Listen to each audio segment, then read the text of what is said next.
Introduce myself once again.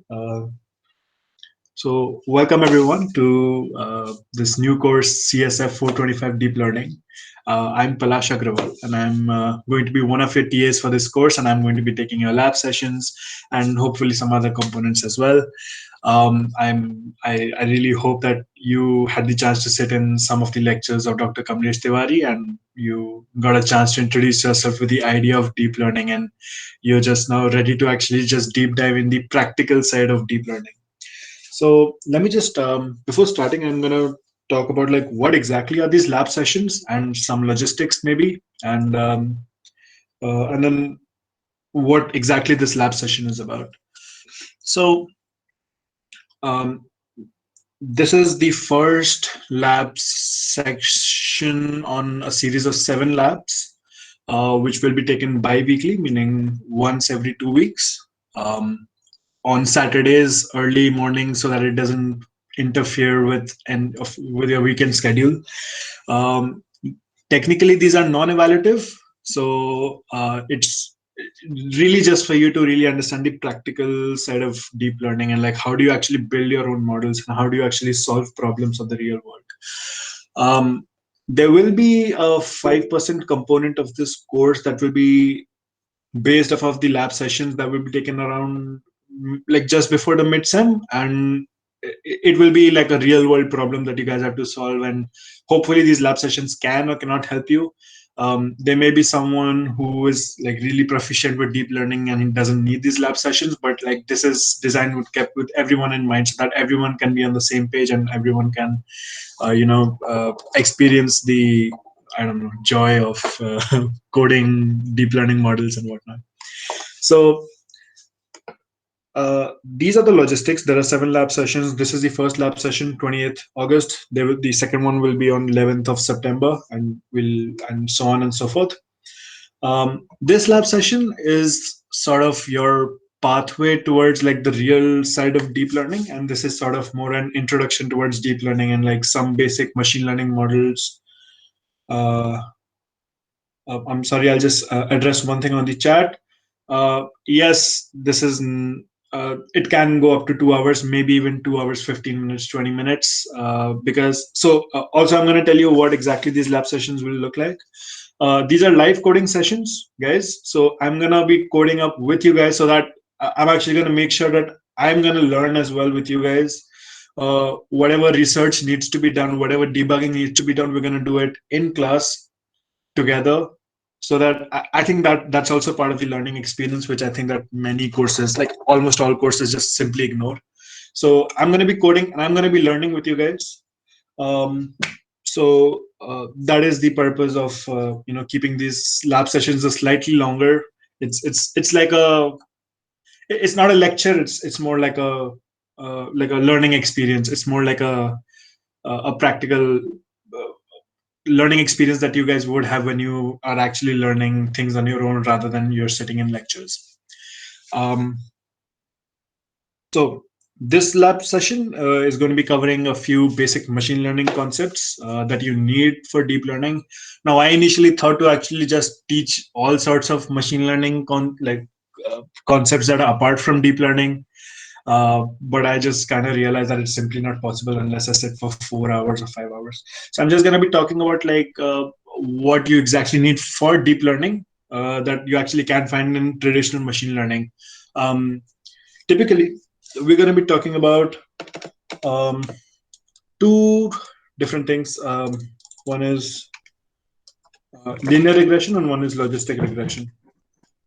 And we're going to be coding all these things from scratch in Python using frameworks. These lab sessions will be actually based in PyTorch. So I think in academia, PyTorch has sort of become more predominant nowadays. It's much more simpler for someone who's a beginner to get started with rather than something like TensorFlow. Also, you don't need to refer to 2-3 different libraries to actually bring in functionality. Everything just exists in PyTorch itself, which is why I chose PyTorch for this lab sessions. Now, these lab sessions will be slightly heavy because, I mean, you're talking about like teaching a very fundamental and very like concept heavy concepts in a matter of 2 hours or so. So I do expect you guys to actually just take down small notes whenever you can, if you need so. And if you don't, I actually have shared the link of this notebook. You can refer to it anytime. You can refer it during the lab session if you think that you're falling behind and you can't catch up. So that's going to be that. So we're going to be starting with what's called as linear regression. And we're going to be talking about, so for any one of you who needs the link, guys, just help each other out. Send the links to each other on the chat. And if anyone needs an info and any one of you can help, please do that as well. I'm going to be starting with linear regression, and let's talk about like what linear regression, and we'll solve a cool problem with this, and get like the concepts down right, like correct right from the basics. So linear regression isn't as such a concept from deep learning. It's actually a statistics concept, which basically which basically asks us to find the relations between different variables, right? So everything in this world is modeled as variables, right? The data is in terms of variables. So for example, if I have a data that finds the correlation between the weight of different people in this class and the heights of different people of this class, weight becomes a variable and height also becomes a variable. So what's the relation between these two? It's known as regression as such. Now, linear regression is the simplest form of regression, meaning how do you actually model that mathematically? You use that using some function. And what's the most basic function that you can actually come up with? It's the linear function. So you all must have seen, so it's basically modeling a y is equal to mx plus c line, which you guys must have seen very often to model your data. So because we use a linear model, it's called linear regression. Now, in terms of machine learning, what linear regression basically means is to, given certain data, your task is to find the pattern in data such that in a scenario where you don't have access to the data, if you get a new data point, can you predict the value of a certain quantity without by actually just having looked at whatever training data you have? So we're going to actually pick up a problem, and slowly, hopefully, it's going to become more clear as we go ahead. So I think I recently became very amazed by the world of stocks and like the market of share markets and whatnot. So I think I'm going to pick up a problem where I would like to predict the price of a stock, let's say 4 months down the line or 1 year down the line.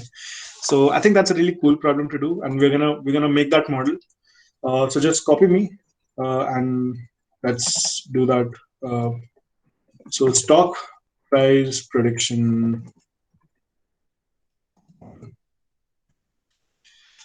So essentially what we're going to do is build a model that can predict the price in the future, as well as basically hopefully understand the price, like the relation between the price in the present and the past as well. So we need some data for that, right? So let's first pick up the data and let's model it after that. I'm going to go to this Kaggle and probably find a data set. What is it called? Yeah, I think the NYSE dataset, which basically stands for New York Stock Exchange. It was, I also remember the username that I wanted to use. I'll share this link with you guys in a moment.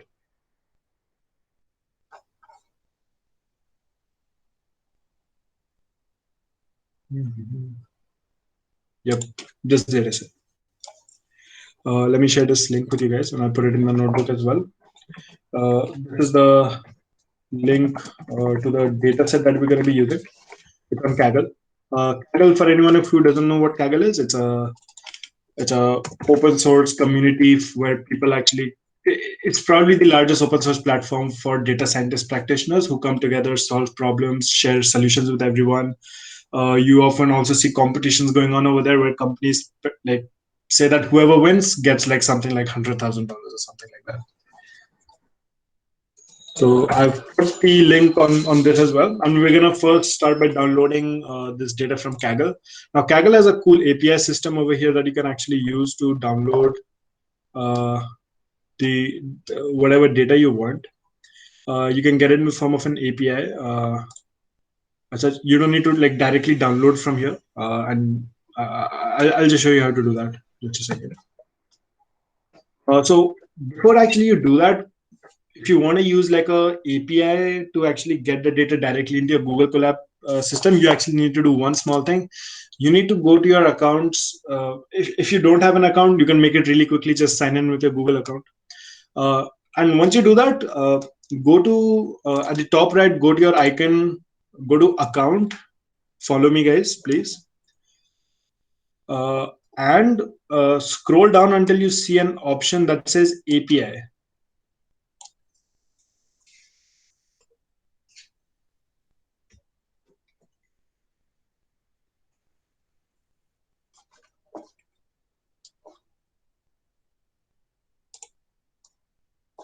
And once you do that, what you need to do is that press this button that says create new API token. I'm going to do that as well. And basically, it's going to download a file called kaggle.json. Now, make sure it's kaggle.json and not kaggle1.json and anything like that. Otherwise, it'll just make our lives harder. So actually, I probably might have downloaded it. I'm just going to change it really quick. So which is why in my system, it's called kaggle1.json. Do that really fast, and let's move ahead after that.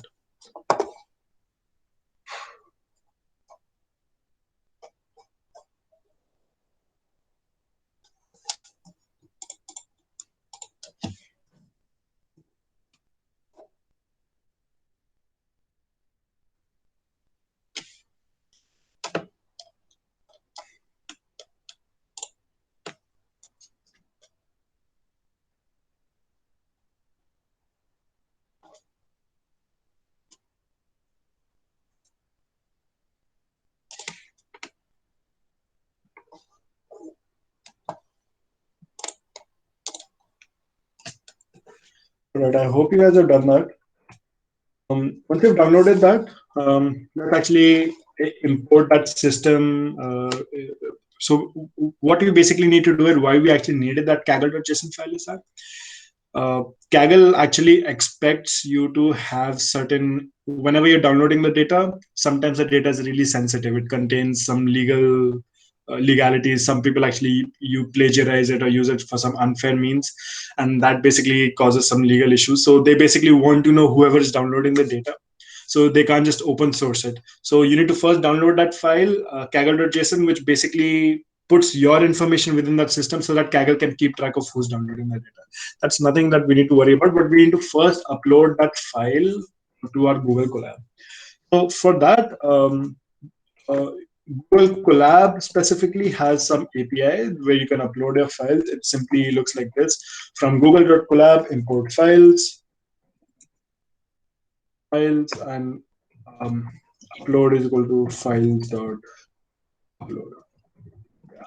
So Google.colab has an, I don't know, like a system, like an API named as files, which has a function called upload, which you can use to upload your files. So I'm just going to run it.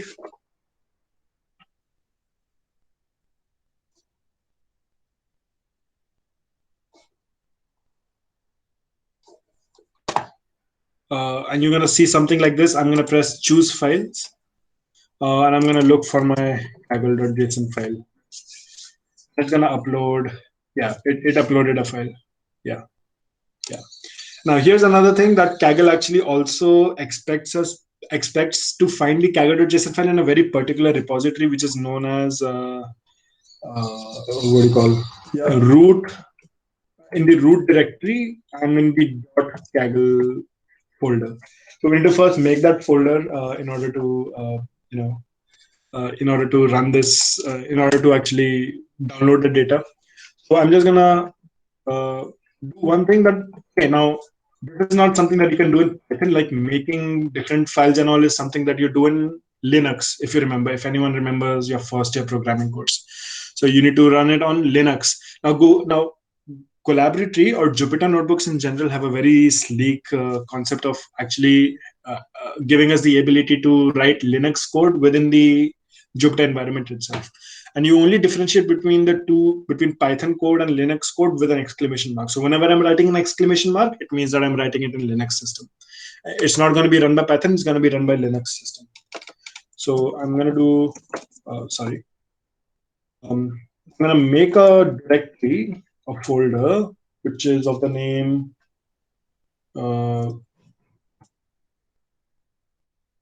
root / .kaggle. And then what I'm going to do is, after that, I'm going to take this kaggle.json file. And what do I need to do that? MV is the command to move files from here and there. Kaggle.json to this folder that we've created right now. Kaggle. Yeah. I'm going to run this. Yep, it works. So let me just see if it's working. So if you remember, Linux subsystems also had a code, had a function known as ls, which tells you what all files actually exist in your environment. So dot files are not usually seen, so you need to do lsa. Okay, anyways, it must be there. Okay, this is not the root folder, by the way. So, okay, now that I have that, I can simply direct download my folder, my data, and I'm going to go simply Kaggle datasets, download and the repository from which I took my data. It's basically this. This was a data. So this D Gaulik /NYSE is the name of the author, and what do you call the data set itself. So I'm gonna do that, and hopefully I'm gonna get some data. And let me actually see, what did I actually get. I got a zip file right now, nyse.zip, and I need to unzip that. So I cannot do that in Python. I need to do that using my Linux subsystem. I'm gonna do unzip the name of the folder, nyse.zip, and it's gonna simply unzip everything and let me now see what all data sets or what all file components I have. So I do have everything that I need: fundamentals.csv, prices.csv, prices split adjusted.csv, securities.csv. You're going to notice that we're going to be using a lot of CSV files. It's basically very similar to something like an Excel file, but Excel minus all the showy things, like it's just values, pure values, nothing else. So that is what a CSV file is. It stands for comma separated files, comma separated value files. Yeah, so we're going to be working with this file known as prices split adjusted. I'm going to create a text box over here. So let me just go ahead by importing this. For importing this, I'm going to be using another library known as pandas, which is like one of the most famous libraries to handle data values or like tabular values and stuff like that. So we're going to be using pandas first to import that. Just follow me for now, and of course you guys are going to be revising this over the week. So import pandas as pd. What I've done over here is that I've imported a library called pandas, but I don't like repeating the word pandas again and again. So I'm going to give it a name that whenever I say pd, it basically means I'm referring to pandas. So that's the meaning of this. I've done that, and let me just follow me, please. Data frame is equal to, so the structural component of pandas library is called a data frame. So I'm going to do pd, which is the name of my library, dot read csv, because I need to write csv files. Price is the name of this file. I'm just going to copy paste. Copy paste. Yeah, should work. Let's see, what do we actually have. Data frame dot head. So what dot head does is that it shows the first 5 lines within the data set. So you can actually see what kind of data we have. We have date, So let's actually first analyze what this data set essentially is. I'm over here in Kaggle, and it basically tells me that um, most of the data spans in from 2010 to 2016 for companies new on stock market. Uh, Sorry, okay. So most of the data spans from 2010 to 2016. So what I basically know is that this data basically contains the stock prices of each stock that is listed on the New York Stock Exchange uh, from every day from 2010 to 2016. So how many number of days that is.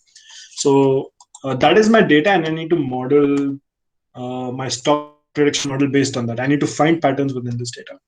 I don't really want to use any other data. I mean, all this symbol basically we do need the symbol, but like this has like a lot of data, so we're not going to use all of it. We're going to choose like one particular company.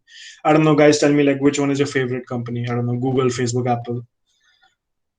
Let's take Google. Right? I'm going to take Google. Everyone likes Google, so I'm going to see like what Google is. Uh,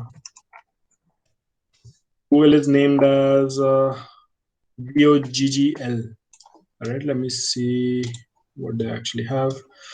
I'm gonna go and see like what all different uh, what all different companies they actually have. So I'm gonna go into that particular column named symbol, and I'm gonna say what all values do you actually have. So I'm gonna go and check data frame symbol dot keys. Dot unique. Oops. Uh, so see guys, I'm actually learning with you guys. I actually definitely do want to show everything from scratch. Here it is actually. Google and Google are two different things, so we're gonna choose Google. I don't know. So what I'm gonna do is that I'm gonna like first separate out every data from Google and like just scrap everything out, and let's see where that goes. So what I'm gonna do is that Google DF is equal to um, data frame, main new type data frame. For now, actually, just for time's sake, just copy me if you don't understand it, and wherever you do need explanation, like concept wise, I'm going to tell it, and otherwise you really do have to like learn it over um, the weekend, over the week, over the next 2 weeks, that is. Yeah. Symbol equal to Google. Oh, I need to do one more thing actually before that. So what exactly do I want to do with this data? uh, I actually don't want to care about this thing, open, close, low, high volume. I only want to predict the price of the model of the Google stock given the date. That makes sense, right? And like that's the most simplest we can go. Let's not consider anything else. But like, how do you actually use date as an independent variable? So I think probably a good metric would be to say that from a particular date, let's model the price of a stock uh, given the number of days that have passed by from one reference date for one particular. So, for example, if my reference date is 2010, 31st January, sorry, 31st January 2010, and I say that how, like, what is the independent variable value for 31st January 2011, it will probably be 365 days. So that's what I exactly want to do. So I want to first convert these dates into like those values from a particular reference date, like how many number of days have passed from that date. So I need to first convert this date into something that, like, this is a string as of now. Like you guys know what strings are. We've already covered that. So we need to first convert it into a particular date format that pandas or Python can understand. So for that, you need to do something like this. So after you do size is split adjusted as CSV, put a comma, and there's something over here which you're going to set parse dates, and we're going to be naming it date. So because here's the, I want to parse this particular column. So I'm going to do that. And let's actually see what do we actually get.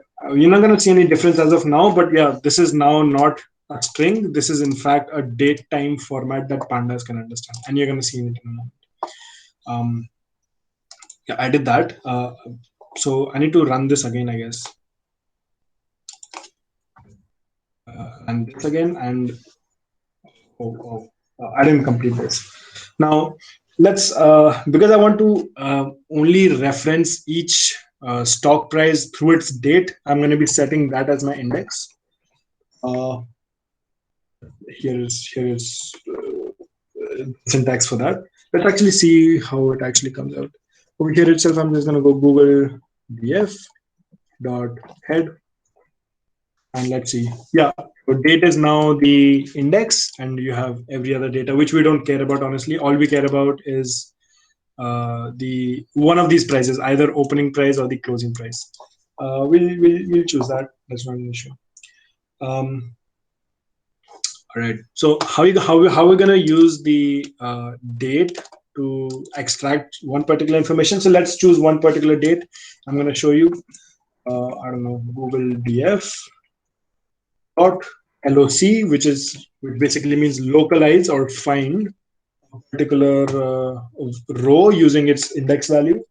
I'm gonna go 2010, whatever this first date. Let's actually just copy it. And yeah, you actually get date. You got all the information regarding that particular date. All right, let's actually visualize this. The stock price, I mean, this tabular data itself isn't like much intuitive, so I'm just going to plot it. For that, I'm going to be using a library known as matplotlib. Dot plot. So it's going to give you a suggestion, and this is like a very standard thing. So matplotlib is a library that you use to plot different graphs and so on. It's very useful. Probably one of the most used libraries in Python. So I'm going to be importing that, and now I've given it the name as PLT because matplotlib.pyplot is like way too long to even take each time. And I'm going to create a figure with a particular. Actually, just leave it. PLT.plot Google df dot. Let's actually choose either the opening close or the closing price. I think closing price makes much more sense because that's what really drives the market, I guess. Let's see. Yep. So let me actually just enlarge it. X size is equal to, I don't know. Yep. You guys can see. You guys see that from 2010 to 2017, and you see a sort of increase in the price of this Google stock. It's in US dollars, by the way. If I had to ask you to,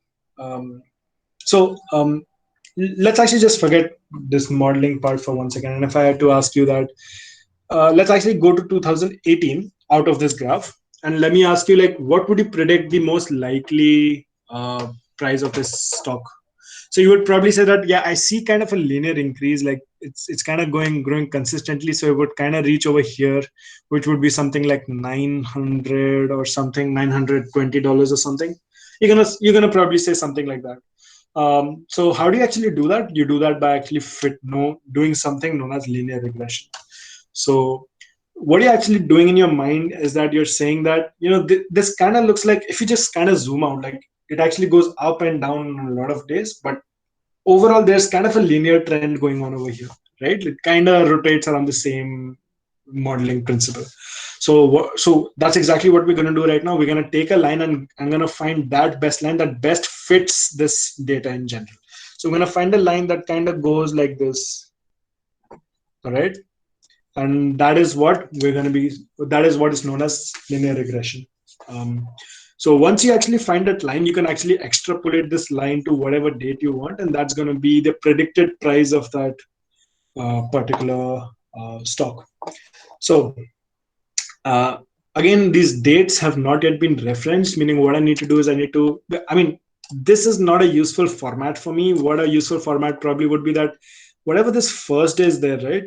Let me choose that as a reference, and like every date should be represented as a number of days that have passed since that. So it becomes sort of like 1, 2, 3, 4, 5, 6. That makes much more sense to us as users. So we're gonna do that. Let's just actually find whatever the first day was. Google df dot index. The index is, by the way, the date, the minimum of the index. So let's see what the first, and let's actually see what that is. So yeah, it's the American format, by the way, but it's 4th of January 2010, 12 a.m. You might realize that it's actually not a string anymore. It's an object of the class timestamp. So when I said that, when I actually typed parse dates and use a particular column to parse particular dates, Matplotlib internally uses another library known as datetime. It's a wonderful library, by the way. Yeah, datetime, which actually gives us the ability to process different formats of dates, time, and whatnot. And we're actually going to see how we're going to use it. Let's actually just go ahead. And I'm going to define a function that tells me that I'm going to input a date, and it's going to give me the number of days that have passed since this first day. Right? I'm going to write a function for that. So I don't def calculate days since date, and the reference date, which is going to be the first day. I'm just going to set it to default as this date itself, because that's what we really care right now. And so datetime library actually gives us the ability to do arithmetic operations on these different things. So yeah. So this is going to give you some particular value, but it's also going to have, it'll give you all sorts of time, like the seconds that have passed from the reference day, the date, the number of months that have passed, the number of years that have passed. Let's actually see if you really want to see. Let me choose one particular date. What is today's date? 28th August 2021. So 2021 08, American format. It's kind of annoying, but and 28, right? Let's see.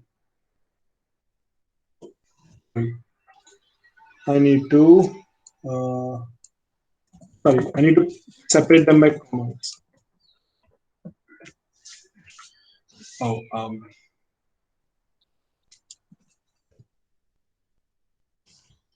name date is not defined, of course. I need to import the datetime library. I haven't done it explicitly. Matplotlib does it internally, but if I want to use it explicitly, I need to import it. So I'm going to import datetime. Hopefully it works now. Okay. Module object is not callable. Oh, my bad. From datetime, import datetime.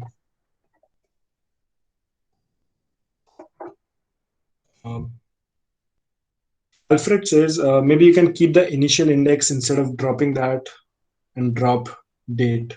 I didn't understand this. What do you mean? Palash, like, so initially, like, the index was 0, 1, 2, 3, 4. So if you drop the date column instead of that, you could have this as like a numerical 0, 1, 2, 3, 4 if required, if that's what you were looking for. Oh yeah, good idea. Good idea.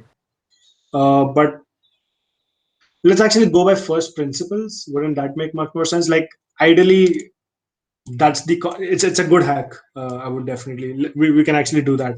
Now that we have come so far, let's actually just stick with this. But thanks for that. All right, so yep. So today has been 4,254 days since this initial date of 4th January 2010.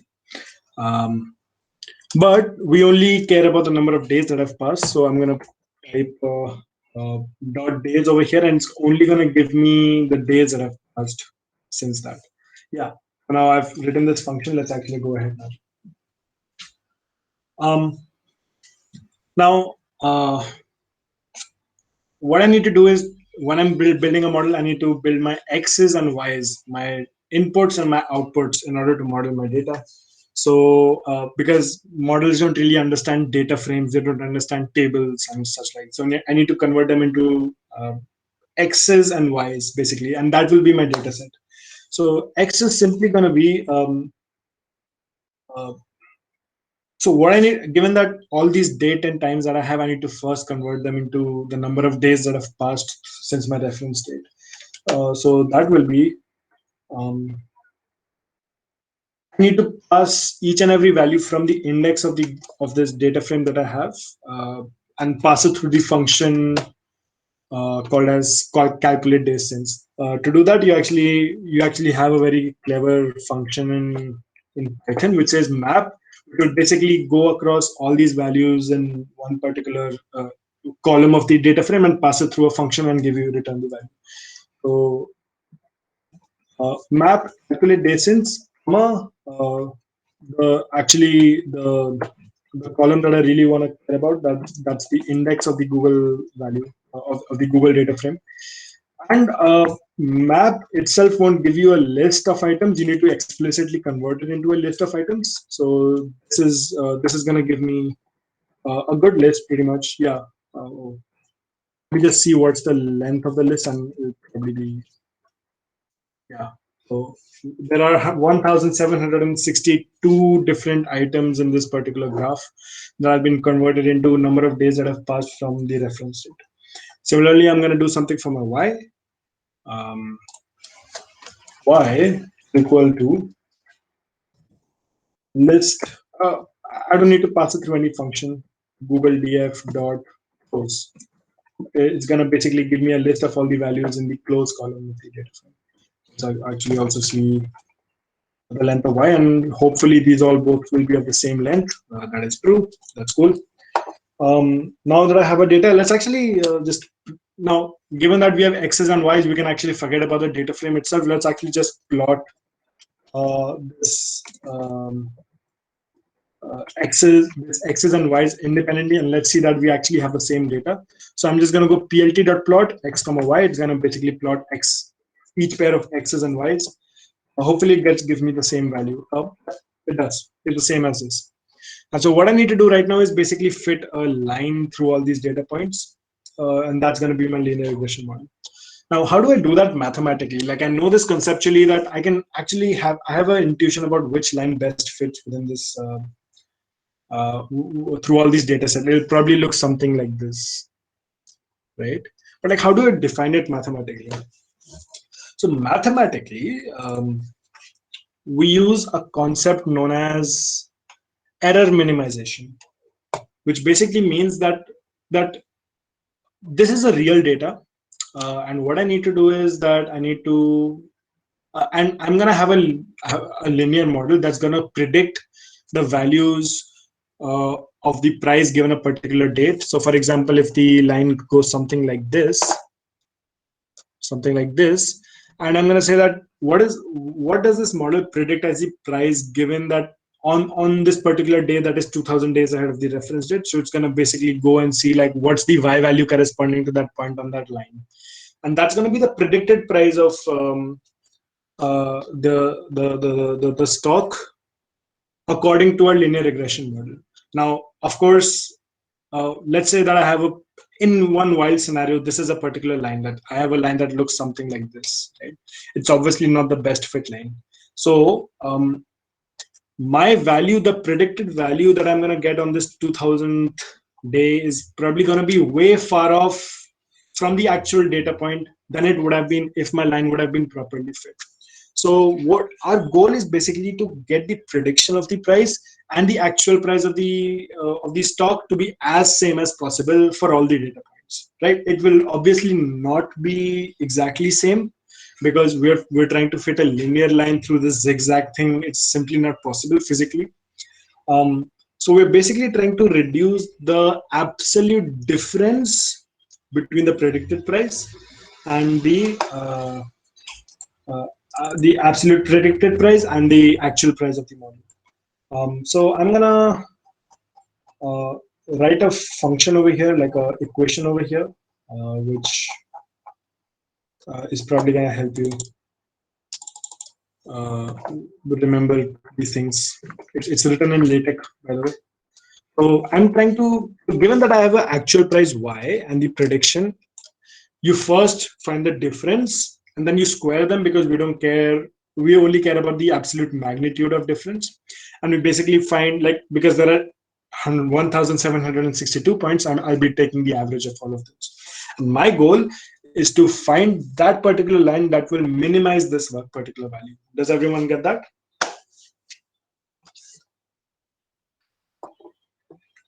All right, I hope so.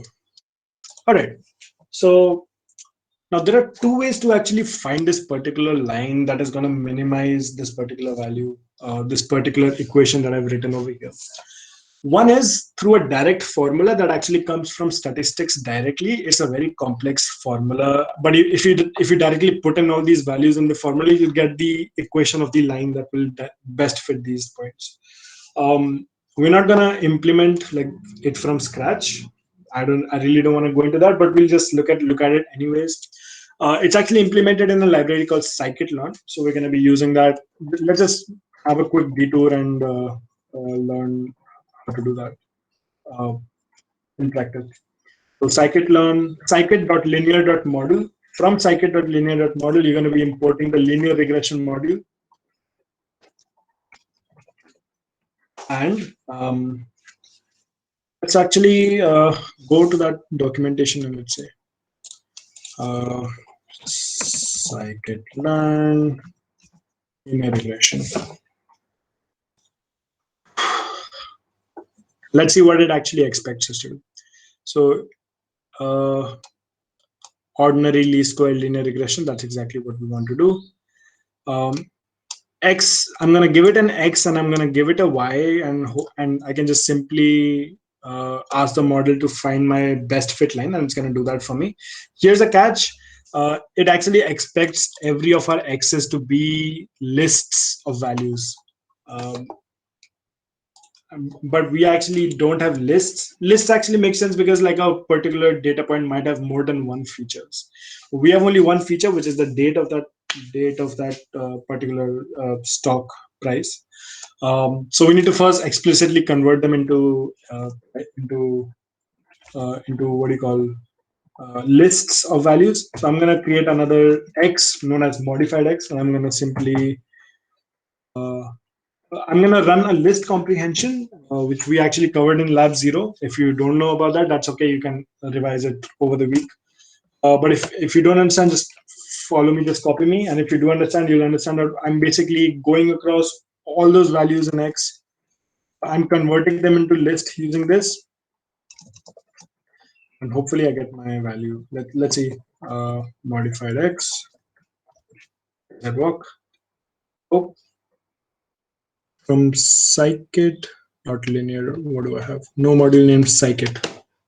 Oh, sklearn. Sklearn is the library. Sorry. No module named sklearn.linear.module. Let me actually see. Oh, of course, it's linear underscore module.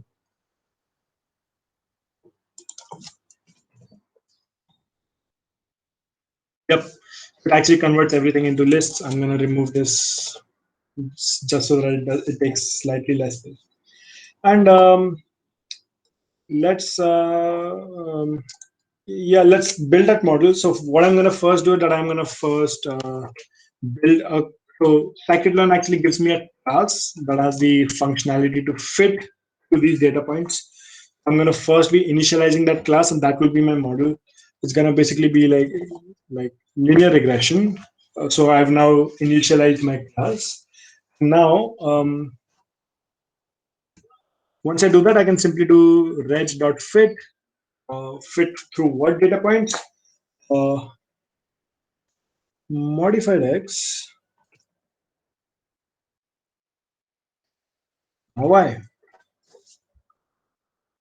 Uh, is there a dot between a linear and model? Oh yeah, there wasn't. I'm sorry. So it's actually linear underscore model. You can actually get something like this, and hopefully it runs. So it's actually running that equation that fits the linear line through all these data points. That's going to give me the minimized error. It's simply just a formula. You can find it in statistics. You can find it in any statistics book. And so what it's going to give me basically now is the W. So I mean, any equation is given by y is equal to mx plus c. They just give it a different name. So now y is equal to mx plus c becomes y is equal to wx plus b. Right? It actually stands for weight. W stands for weight, and B stands for bias. It's the same thing. Doesn't matter. Name doesn't matter. So I need to find my W and my B. So to do that, what I'm going to do is I'm going to go to my model, that is regression dot coefficient, that is W, and my bias as well, reg dot intercept. Let's actually see what those are. Yep, and it has actually find out it has actually found the slope of the line as well as the y-intercept of the line. That's going to give me the best fit line. Let's actually visualize it, shall we? So I'm going to first start by plotting my x's and y's as common, and then what I need to do is that I need to plot the linear line along with all these data points. So I'm just gonna. So my x's are not going to change. My y is going to change because my X is independent, Y is dependent, and I've modeled my Y using this linear model. So, what do we need to do? Okay, we need to do something like W star X plus B, because that is the equation of the line. Y is given by W times X plus B. This is again a list comprehension, by the way. Let me actually just change it. W times I plus B for I in X. Yeah. And yeah, let's see what that actually gives me. And so this is the best fit line. You see it has actually worked. So that's amazing. You've already built your model, but using one direct formula. And this is like the best fit line that was possible. This is the minimum error that you can find. And so what you can do is that now that you can simply extrapolate it and find the price of the model that the model would predict at the end of 2018, 2020, 2022, 2025, and whatnot. Yeah, let's actually see how this actually predicts. So let's actually pick up the end of 2018, for example. So my data was until the end of 2017. So I'm going to pick up a particular date, and that's going to say date time. 2018 December 31st, right? And of course, the number of days that I've gone by is going to be calculate day since day. It's going to give me some value, and I'm going to let's see what that value is, by the way. 3,283 days, which actually makes sense. The maximum date that we have over here is like 2,500, so we definitely go beyond that. And let's actually see. Oh, let's actually just do W times days elapsed plus B. That's going to give me the Y value. I don't like writing it. I'll probably define a function later on. But it's actually predicting that the price is something like $937.89. That's pretty cool, actually. Yeah, so it already predicts the value. Why don't we actually check if this is actually right? Or like, okay, you can do it later. Actually, like we don't probably have time right now. Let's actually come up to the main theme that we're actually trying to follow right now. And that is a second method that I'm going to be describing, and that is known as a gradient descent algorithm. And this is a very important algorithm. We're going to be learning about it throughout this semester.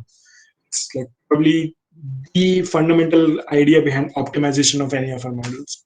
So I'm going to be talking about it in a little bit of depth. In some overview, I'm not going to go much in depth today, but I'll give you a brief idea about what it is. Gradient descent algorithm. All right. What is the gradient descent algorithm? So you understand that we need to minimize this particular function, right? So we don't really care. So if prediction is a function of your x's as well as your w and your b, right? So you can actually also write this as y is equal to f w x b. So now we can't change x. Our job is to change w and b such that you find the best fit line. Basically, you understand? You need to find w and b which minimizes that equation that I gave over here. Right? So mathematicians actually came up with some clever methods to minimize to minimize functions, and that they named, and it uses gradients or derivatives, which you might remember. So let's actually get an intuition about what it really is. Let me actually just plot some random function. So the best function to actually probably start with is, because this is actually a square function, so I'm just going to go with a random square function. So I'm just probably going to go plot values from -5 to 5. So I'm going to start with -5, and what I'm going to do is that for I range, I'm going to plot 1,000 points maybe, and I'm going to say z is equal to z plus. I'm basically appending values, and I'm going to basically say whatever is the last value that you have, just add 0.01 to it. Let's see what it actually gives me. No, it will actually give me something. And what I'm going to do is that I'm going to define a function that defines the square of a value. Return z squared. Let me actually just plot it on using matplotlib. So just follow me, please.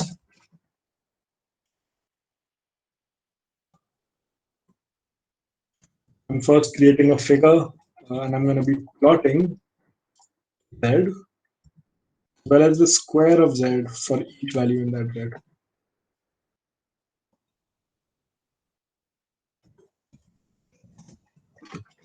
All right.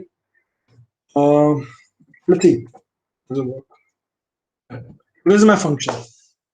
Now, given that so we actually just start randomly. Let's say that I initialize my w as 0 and b as 0, and then my job is to find from that point, go to that point where that w and b is optimal. Let's say I start with some random point. Let's say I start at this particular point over here. Let's actually just take one particular number. I don't know. I'm gonna write a number, one particular number. Let's say is 4. Let's start at x is equal to 4, right? And what I'm gonna do is that let me just plot that point. So I'm just gonna plot this point over here and say that that's my number, by the way, number, and put the square of the number, of course. And I'm going to probably give it some color as well. Color equals red. And just follow me. This is, you actually do this so you actually can see it well. And I'm going to also increase the size of the marker. So it's something like that. All right, let's see. So this is the initial point that I have. And my job is to actually find a mechanism so that I can, given this point, come to the minimum of this curve, right? Let's actually, I think it'll also be helpful if I write the coordinates. So I'm also going to be writing the coordinate. I'm going to be writing the text for whatever number I have, and I'm going to be writing to the right of it, maybe 3, maybe 0.5. Square of the input.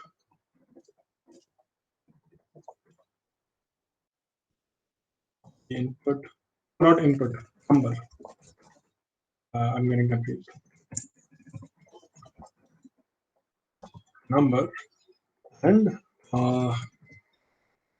these are the coordinates when I need to put in. So I now need to put whatever text I want to put. So I'm gonna write this. This is known as an F string. It's basically a string, but like some additional properties that Python provides. So that's why it's known as an F string. Just copy me. If you feel that you don't want to copy this, you can actually just come to my notebook. I've given you the link. Copy paste. That's perfectly okay. But I'll actually go through all of this struggle just for you guys. Input and square of input.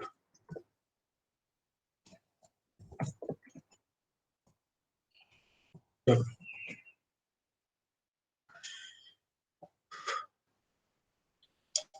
Unsupported operand types for dash method and int.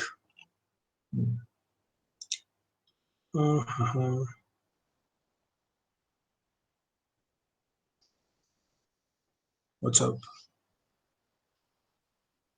Oh, square of number.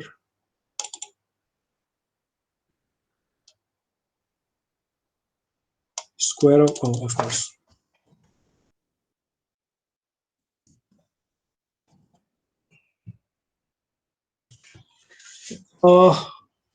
Yeah, makes sense. I'll probably, yeah, okay, that makes sense. So what I'm going to do now is that let's actually describe what exactly gradient descent is. Scientists have actually found a way that if you, let's actually look at the derivatives of these particular values. So what is the derivative of this particular number 4 at this given point in this on this graph? So you all guys know this is a square function, y is equal to x squared. So the derivative of y with respect to x is 2x, right? So what will be the derivative of y with respect to x at this point? It will be 2 times x, that is 8, right? Now, what would have been the value at -4? It would have been -8, 2 times x, same as that. You would always find that the gradient actually refers to the direction. The gradient refers to the direction which refers to the increase in the value of that function. Right? That is what meant by gradient. So that is what gradients actually means. So 8 means that positive means that it's increasing, and 8 refers to the magnitude by which it's actually increasing at that point. If it was -8, it would actually mean that going forward it's actually decreasing. So at this point, the value of the function is decreasing, right? -8 refers to that. So you would almost essentially find that gradient refers to the direction in which it's increasing. So if I want to actually minimize a function, I need to come in the opposite direction of that. So that is what you mean by gradient descent. It's nothing but going towards the minimum of the function by actually just going opposite to the direction of the gradient. So that is what that is meant by gradient descent. Let's actually visualize it really fast. You guys will enjoy it actually. I think so. Let's actually do something. Let's actually define a function that tells me what is the gradient of a function. A gradient of square. Given a particular x, its value is simply 2 times x, because x square's derivative is 2 times x. I'm doing simply that. Okay. What I'm going to do is that I'm going to run it multiple times. Each time, what I'm going to do is basically I'm going to subtract a particular number from this number of mine. Let's say 0.1 or some big value 0.3. Let's say, for example,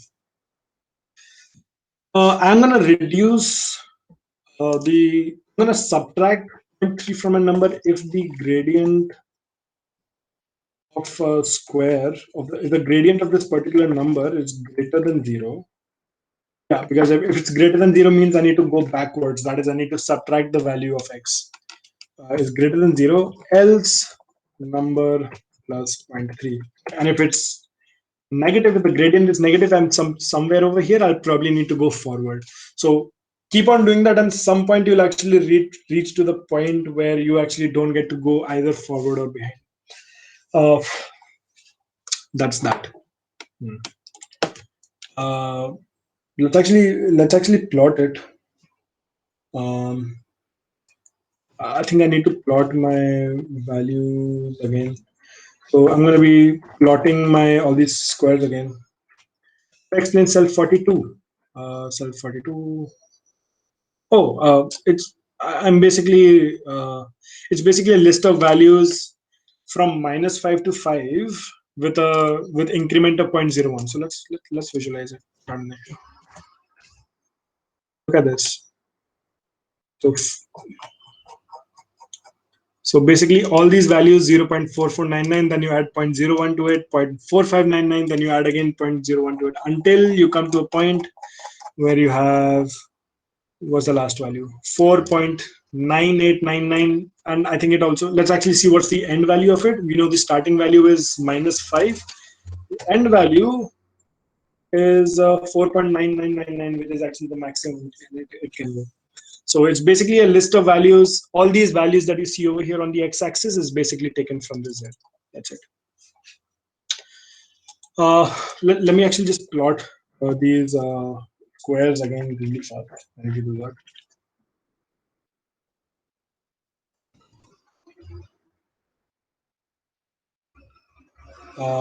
Using this function, we will not stop at 0. I didn't understand.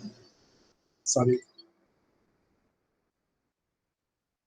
So the gradient function that you wrote, if the value of gradient is 0, it will like it won't stop. It will add the number 0.3. Yeah, I know that. I know that. Let's actually just try it anyways, Cool. and Yeah. I'll actually tell a hack to overcome that. But I think that's the point that I want to show is that you actually can just. I'm just trying to go against the direction of the gradient at some particular point, and let's see the effect of that.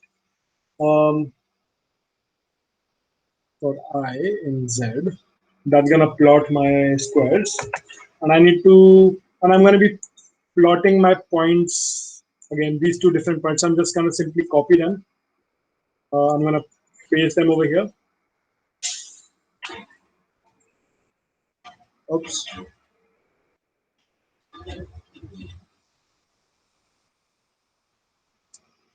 Did I again put input somewhere?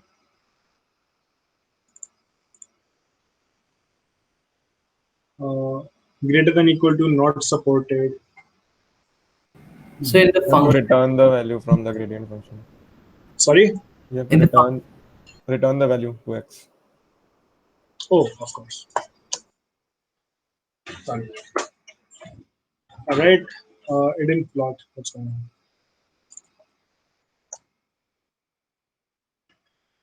Oh, let me just print. Yeah, let me just type this and it'll show me. So let me just reinitialize this once more. So initially I started with this value at 4.16, 4,16, right? 4 is the exact value and y is and that is a y value. And I'm going to simply, what I'm doing is that each time I'm just going against the direction of the gradient by a particular value, by a value of 0.3. And let's see what happens. So now from 4,16, I came to 3.7. So from 4, I went to 3.7. I went to 3.4, 3.1, 2.8, 2.5. I'm actually coming down. Yeah.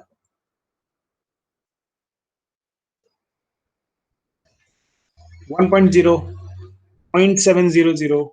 It's actually becoming a little clumsy, but I'm sorry. 0.400, 0.100. Here's an interesting point. I've actually gone in the negative zone. Now, basically, I've become minus 0.2, I think. Yeah, minus 0.2. So what do you think is going to be the gradient now? It's going to be negative, right? Minus 0.2 will become minus 0.0, minus 0.4. That will be the gradient. And I'll actually come back. So that will mean that I will be going against the gradient. That means I will be increasing the value of x by 0.3, right? So I will be oscillating between minus 0.2 and 0.1, basically. That's exactly what's going to happen. So now we've actually very approximately reached the point of the minimum. So that was the good thing that we were trying to do. So that is the gradient descent algorithm that I wanted to show to you guys. Now here's another clever hack that you can actually do. Why the if-else condition is actually a headache in any machine learning model because it's not differentiable as such. And everything like because you're talking about gradients and gradients are going to be such an integral part of everything. You want everything to be differentiable. And so one really good thing is like one really clever hack in mathematics is to simply multiply your number uh, I mean, this 0.3 simply becomes, you multiply this 0.3 or whatever you have by the gradient, the value of the gradient. It also means going against the value, going against the direction of the gradient by a particular value. And the magnitude of that going back will depend on two factors now. This 0.3, which I'm going to be naming something, and the value of the gradient itself. So you can actually imagine that it's not going to go back 0.3 times. If it's like higher on the curve, the gradient will be more, so it will actually take bigger jumps. And when it comes down, it's gonna take lower jumps, uh, lower jumps. Yes, let's actually see. Let me reinitialize it for you guys. Sorry, I need to reinitialize the number. Number is 4. Uh, I'm at x is equal to 4. Let's see. So in the first step itself, it took a big jump, went from 4 to 1.6. Then it took a smaller jump, came to 0.64, up to 5, and slowly we've reached the minimum basically. So that is a gradient descent algorithm for you guys. Let's actually implement this. So let's actually now implement it in a model. And we're going to be using the PyTorch library for that. So follow me, guys. I'm going to first start by, let me just type. I'm going to be importing the PyTorch library for this. Now, what I need to first do is that I need to first initialize some W's and some B's, right? So because those are the parameters that I can, those are the independent variables that I can actually adjust. Now, you must remember that I've plotted Y against X, but in our case, X is the data itself. You cannot change the data. You can only change W and B so that it actually fits the line really well. So our independent variables are W and B. So I'm going to first have to initialize them to some random number. I'm going to do that. I'm going to call them parameters, yeah, someone says, Prabhav says, you can actually replace 0.3 with an even smaller value. Yes, you can. But it'll become slower basically. So instead of going from 4 to 1.6, it's going to go from 4 to, I don't know, divide the difference by 3. If I say 0.1. So that is something that you adjust later on. We'll do that coming forward, and let's see. Let's actually, so now that's a very good point. Having said that, 0.3 is actually not a fixed value, right? You can actually change it to your convenience. So I'm going to put it in the name of some variable. I'm going to call it the learning rate. The learning rate is 0.3 or 0.2. I've changed it now. I'm going to simply call this. So for every step, you're going to basically multiply the gradient with the learning rate and put a negative sign in front of it, which basically will mean that you're going opposite to the direction of gradient. Now remember, this learning rate is always a positive value by convention. I mean, you can't put it negative. You can't make it negative, but then you'll have to make this sign positive to have the same effect. And gradient can have positive or negative values. Right. So I'm going to be initializing my weights and biases, my W and B, which is going to be the parameters of the model that I need to adjust to get to the minimum of that function that I showed above. So I'm going to create some random values using the torch.random function. How many numbers do I need? So you can see the syntax over here. It says whatever size of output you need. My size is 2, right? I need 2 numbers, W and B. So I'm gonna say press 2.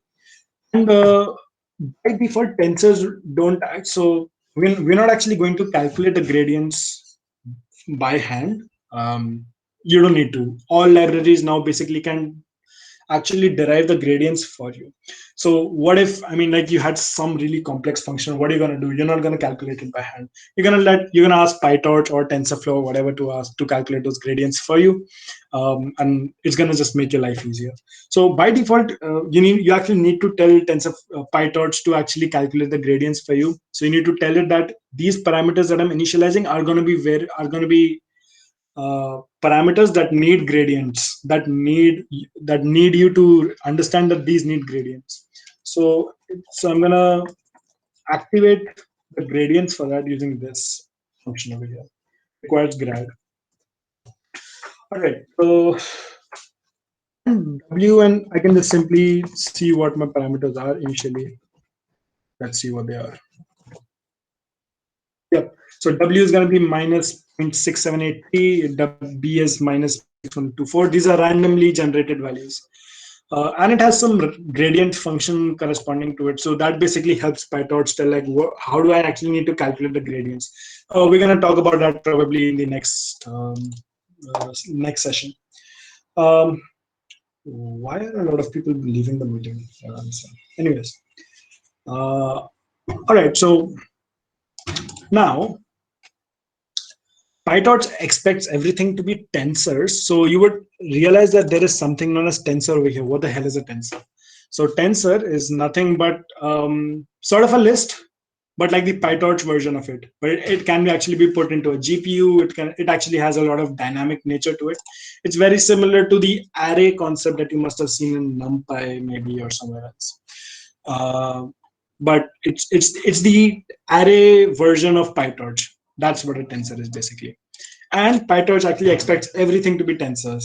So we have x's and y's, and that they also need to be converted into tensors now. So we're going to do that really quick.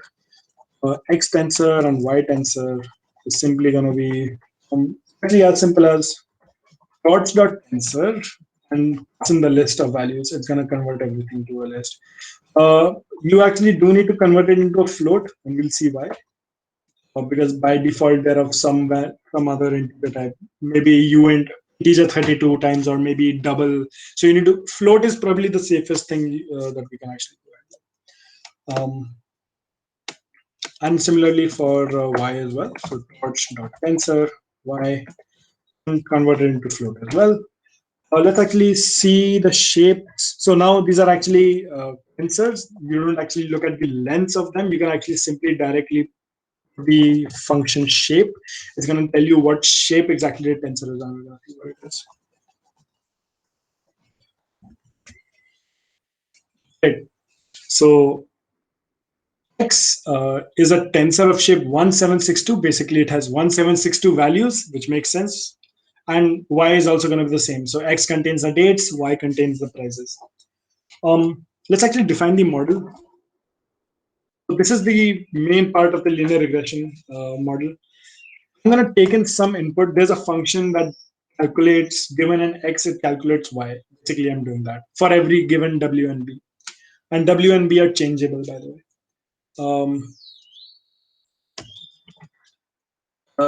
So every model is basically nothing but Y, contains three different components: X, which I've passed, W and B. W and B are given in this tuple known as params. So I'm just gonna give it some default value over here. And what I can simply do is that first let me unpack these parameters. Right, so I have W and B now, and now basically I have to return W star X plus B. That is a linear model, right? Yeah. So this is going to be the prediction of the model. So let me see what kind of value is going to give me model. Now model is actually a function, and I can directly pass in my data to it, X tensor. Let's see if I get what kind of predictions I get. These are the predictions that I have initially. They are also of the same shape as the Y itself, and we can now calculate the error using this function, and we need to minimize that. Let's do that. So this is actually known as the mean square error loss, by the way. So I'm actually kind of lazy right now. I'm not going to type it from scratch. So we're going to use the PyTorch's internal implementation of that. So also known as MSE loss, by the way.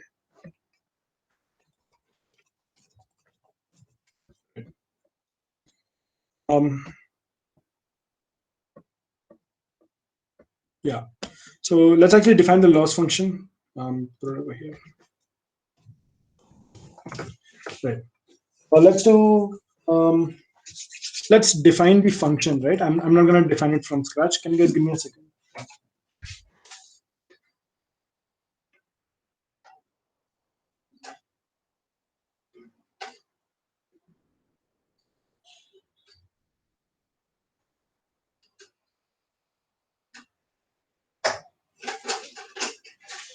Right.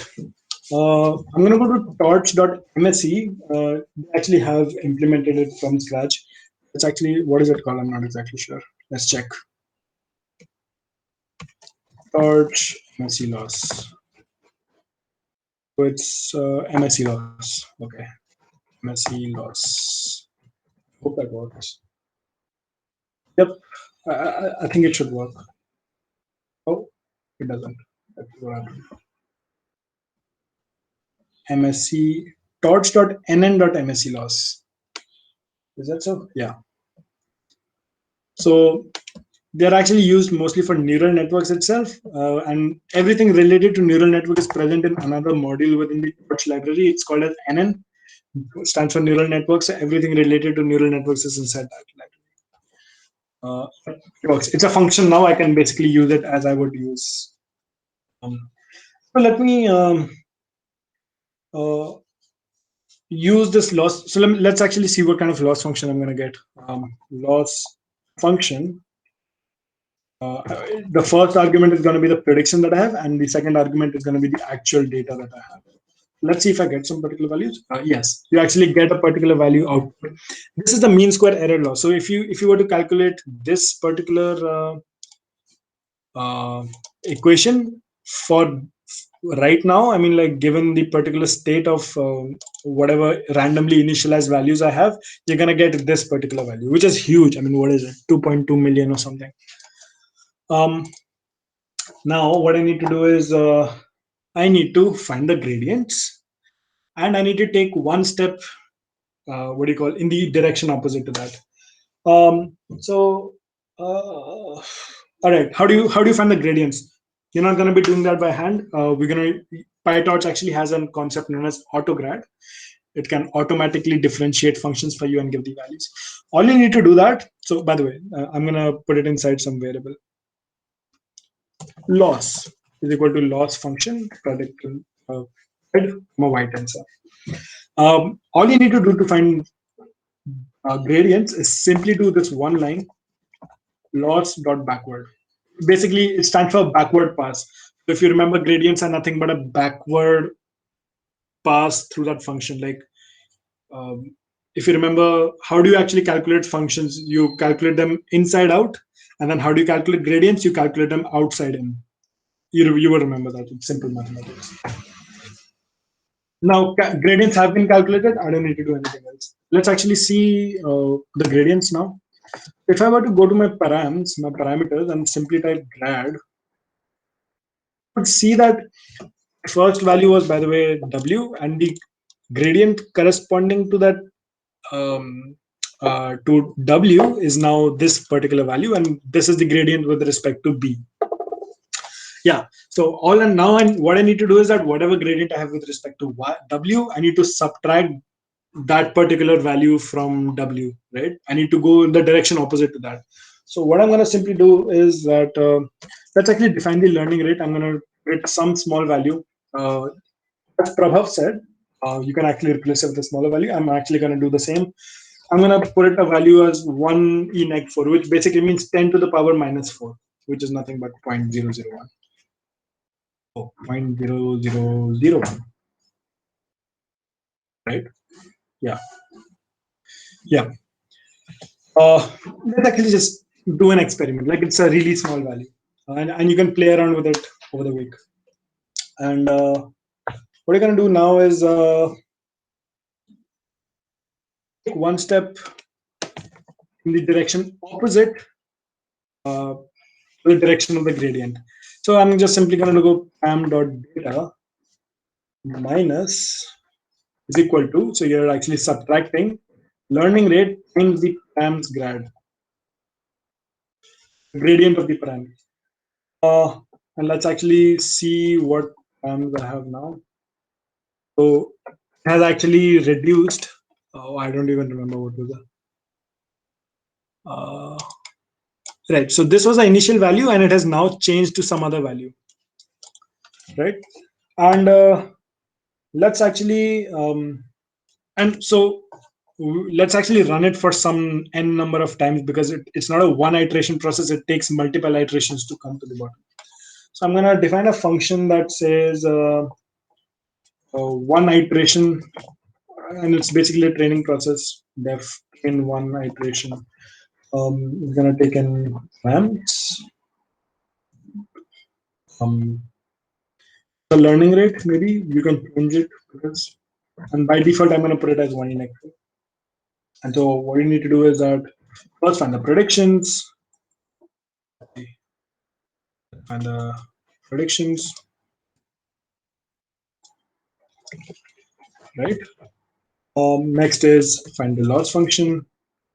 So loss function, head times y tensor.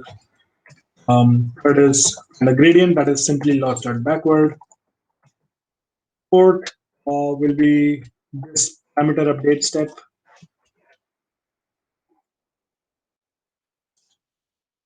And fifth will be nothing. Actually, that's done. We're done. We're done. One thing that you need to do is that, and we'll explain this later. Just copy me for now.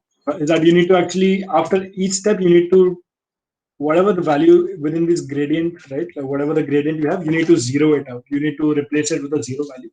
Otherwise, Python simply keeps on adding gradients on top of each other. It doesn't like clear out everything. There is actually a very good reason for that, and we'll probably talk about it sometime else. But just consider this as a matter of fact. Just copy it for now. All right. Or if not zero, none. Anything works. Doesn't matter. But basically, remove that particular value. That is one iteration. I'm tired of just plotting this again and again, this particular function. So I'm gonna write a function that does that. Plot. I'm gonna define a function plot in a lin model. Right. Yeah. And it's gonna take in params because, those are the things that actually keep on changing. Everything else remains constant. So first, I need to put all those simple functions, basically x tensor and y tensor. Next, what I need to do is that I need to plot the line. So for that, I actually need x is going to be the constant, but y is going to change because it's now a function of whatever linear model I have. So model x tensor, but now params is actually going to be different, right? Params is going to change every time, so I'm going to put that in over here. I'm going to do something over here, which is I'm going to put something over here known as detach. Why? Because otherwise, PyTorch is going to think that it's part of the computation, and it's going to basically calculate the gradients with respect to this as well. We don't want that. This is just rough work. This is only for our visualization. We do not want to calculate the gradients with respect to it. Because, this is actually the mechanism which PyTorch uses to calculate the gradients for you. It basically keeps track of whatever operation you're doing. So imagine you're first doing f of x here, right? And then you again do f of x over here, and without telling PyTorch that it's only for our visualization. So it's gonna basically find the derivative, double derivative of that function, right? So you need to tell it that it's not part of the computation. So we're gonna put this value over here known as detach. And let me just simply plot x tensor and prediction. That's gonna be the another model. And yeah, let's see. Better work. Oh, first. Run this function. Plotting model parameters.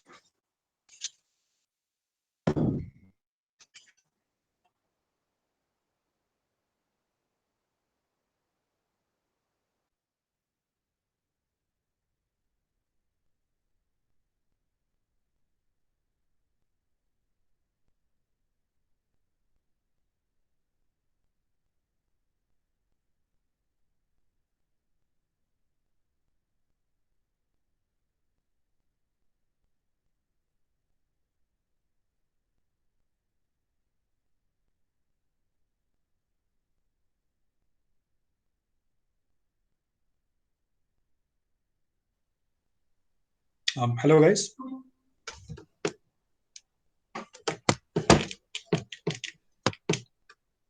Can you see me? Can you hear me? And see my screen as well? All right. So let us, sorry about the light. Yeah, all right. Let us do, so this actually doesn't fit as well. So I think it must be something. Let's actually run it for some time, for some iterations, and let's see if it works. I'm going to run it for 50 iterations, right? Underscore basically means I don't care about the variable name, just assign it anything. I'm going to do train one iteration, right? What does it take?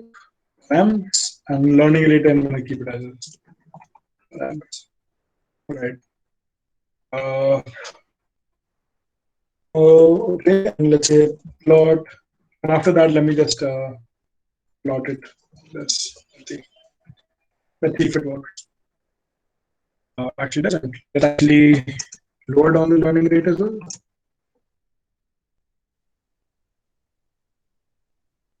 Oh, I need to reinitialize it. Sorry. So where have I initially? Yeah, here. Let's actually run it and talk about it.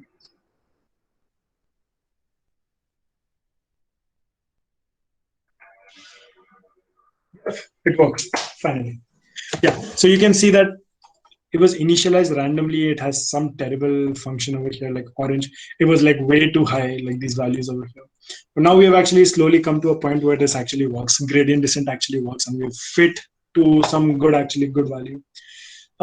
Yeah, so that's your linear regression model. Let's actually so I'll give you one exercise is to probably like train it for some more time, play with the parameters. This learning rate can be adjusted. Different values will give you different answers each time. And so it's a trial and error kind of game. Run it for, let's say, 1,000 iterations. That's one of your exercises for this week. It's optional, by the way. It's not evaluative.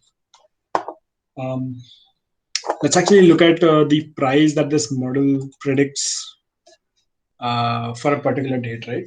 So I'm going to again check the price of the model at the end of 2018. So 31st August, 31st December 2018. And again, I need to calculate the days elapsed.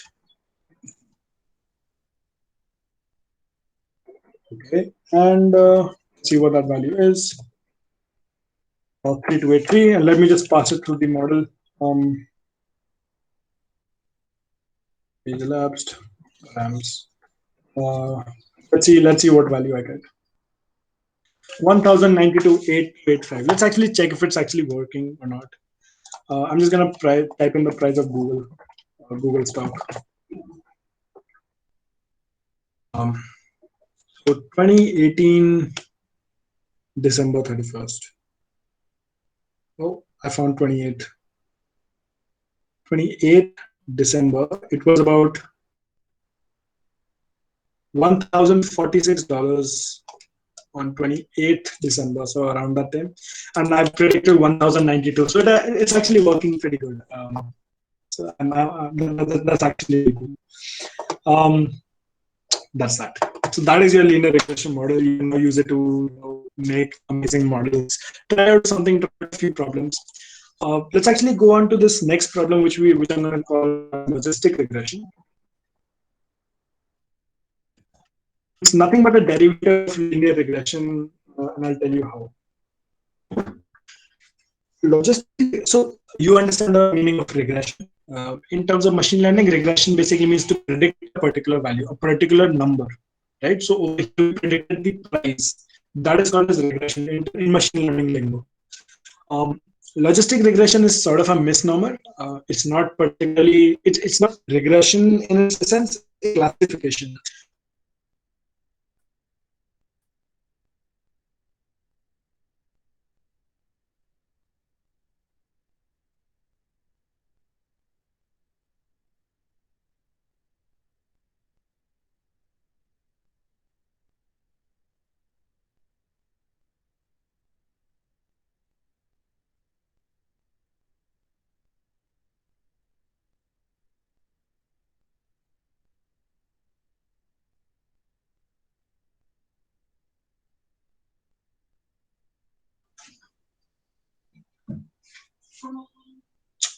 Guys, I'm very sorry about my internet. I'm very sorry.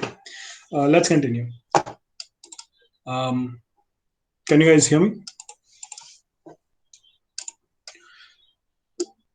All right. So I was talking about logistic regression. It's basically a classification problem, but it actually is not so far different from linear regression as such.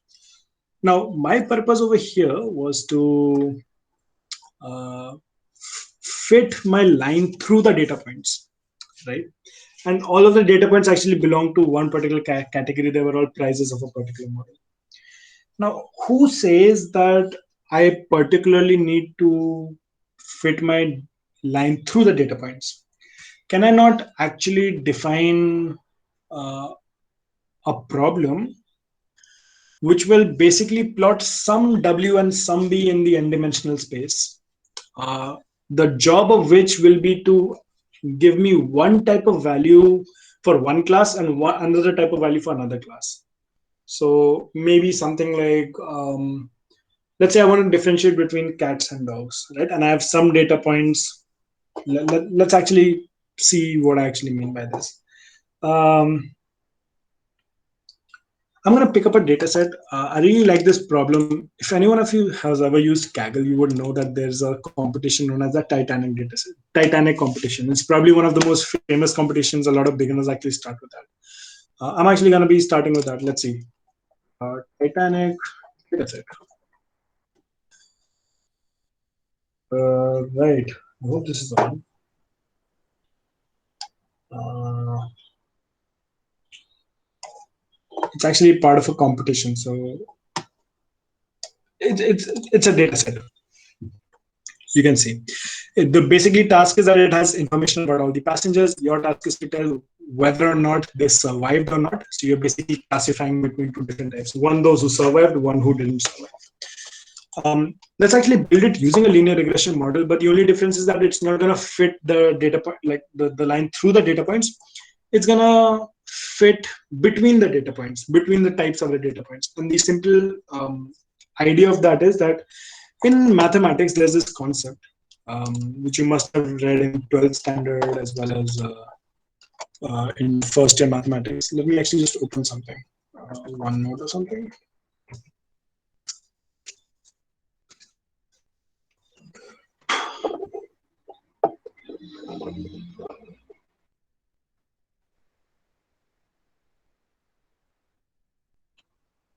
All right, let me, how do you delete everything?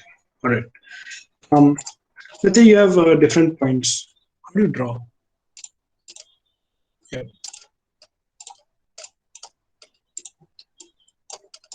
What the hell?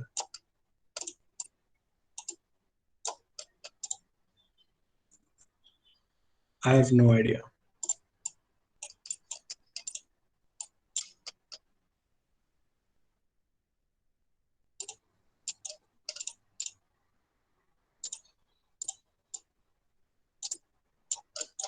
I have no clue. Anyways, never mind. Given two different types of data, if you fit a plane or a line between the two types of data, if you feed in a particular class value inside that model, it's going to give you one type of value, which is either negative. And if it's on the other side of the line or the plane, it's going to give you a positive value. So that's a function of a line or a property in mathematics. So we're going to exploit that to our users. To our use, we're going to basically fit a linear line, the linear model. And the only thing that we're going to change is the loss function. Yeah, Jamboard actually works.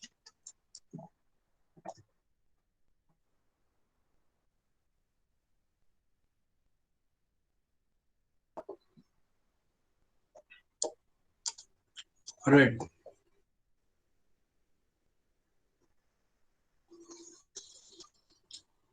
Cannot display them. Enable white GL. What the hell is that? I have absolutely no idea. But anyways, never mind. I'm sorry. Okay. So yeah, so that's essentially the point. Let me just go to Google Images and find something.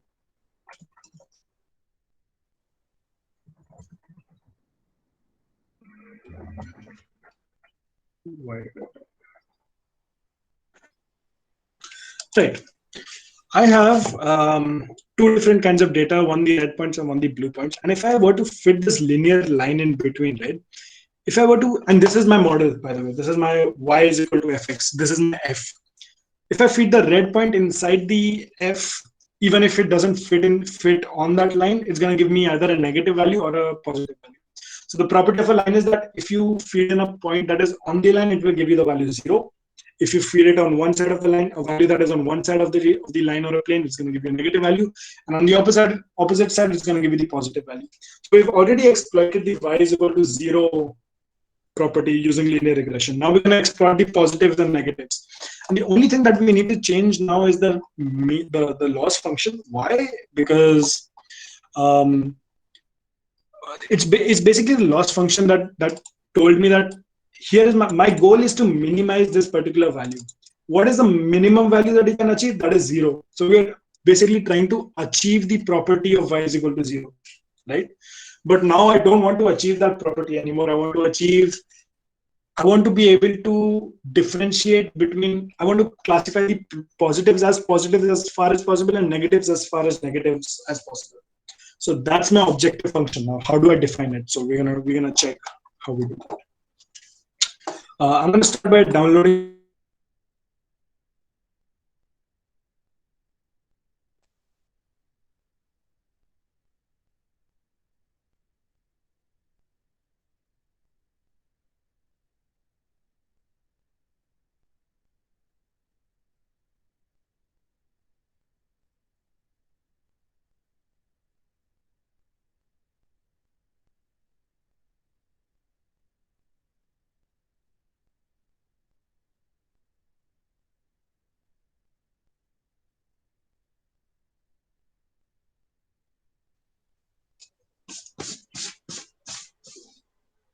So sorry again.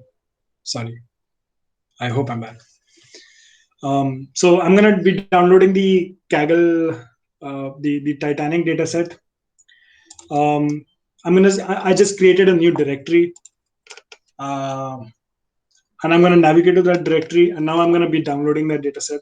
So it's actually a very famous competition. So you can simply go exclamation mark, meaning it's a Linux code. Competitions.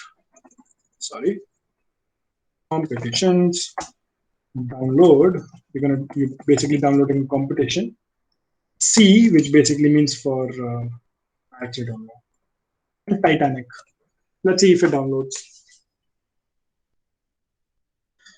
Yep, it downloaded. Let me see if I have, what do I have in my system? I'm gonna press the ls.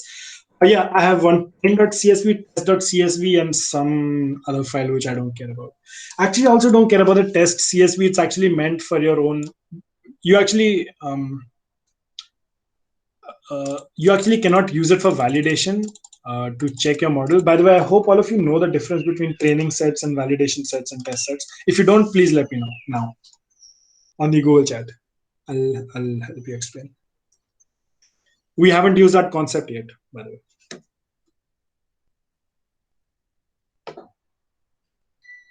But I hope every one of you know. Okay.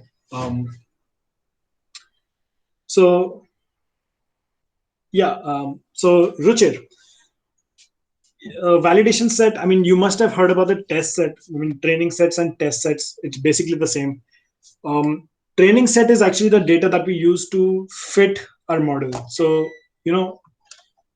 all of our data in the previous model was a training data set. We didn't actually have anything in another testing set. What we used for testing was some imaginary date, like that was 31st December 2018. So what essentially happens is that once you actually fit the data, technically once you fit the data through a training data set, you need some data set to analyze whether or not your model is actually working really well. How good is the model actually working? Why? Because the training data set is not reliable anymore, because you've already fit your model. Your model has already seen that data, and you basically want to make sure that how will the model actually perform in real world, where it sees new kinds of data, where it sees data that it has never seen before. So you actually try to reserve some data away from the training data set so that the model never sees that data.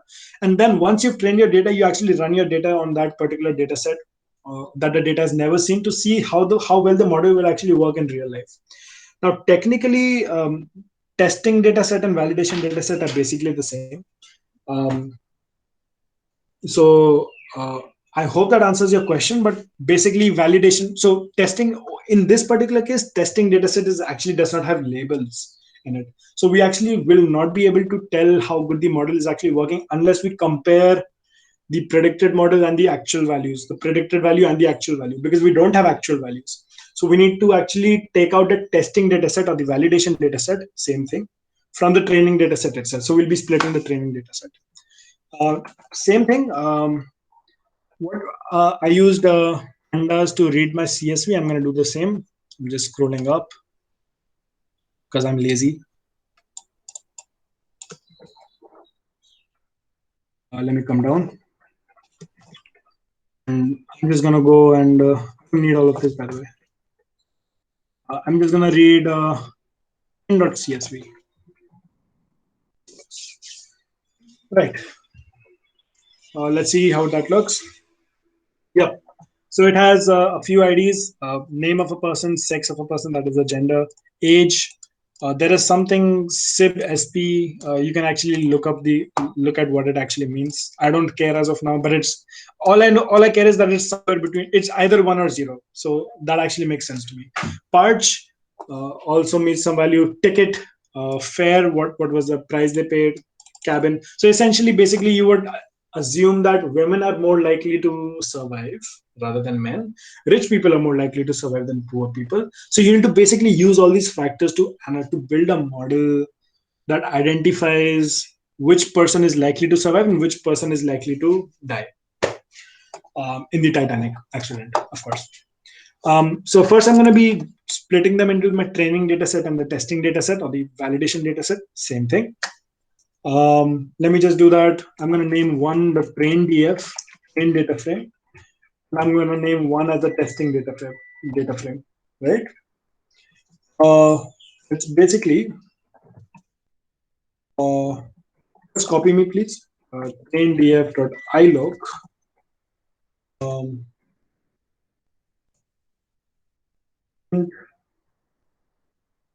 I need to first find the length of the entire data frame. Let me actually just do that. So I'm going to first find the length data frame, which is nothing but an. I actually only want integers. I don't care about the. I'm actually probably going to get a floating point value, so I need to first explicitly convert it into integer. Length of the training, length of the data frame itself, right? Right. So that length, I'm probably going to do an 80-20 split. Right? So 80% of the data is going to go to the training data set, 20% of that is going to go to the testing data set.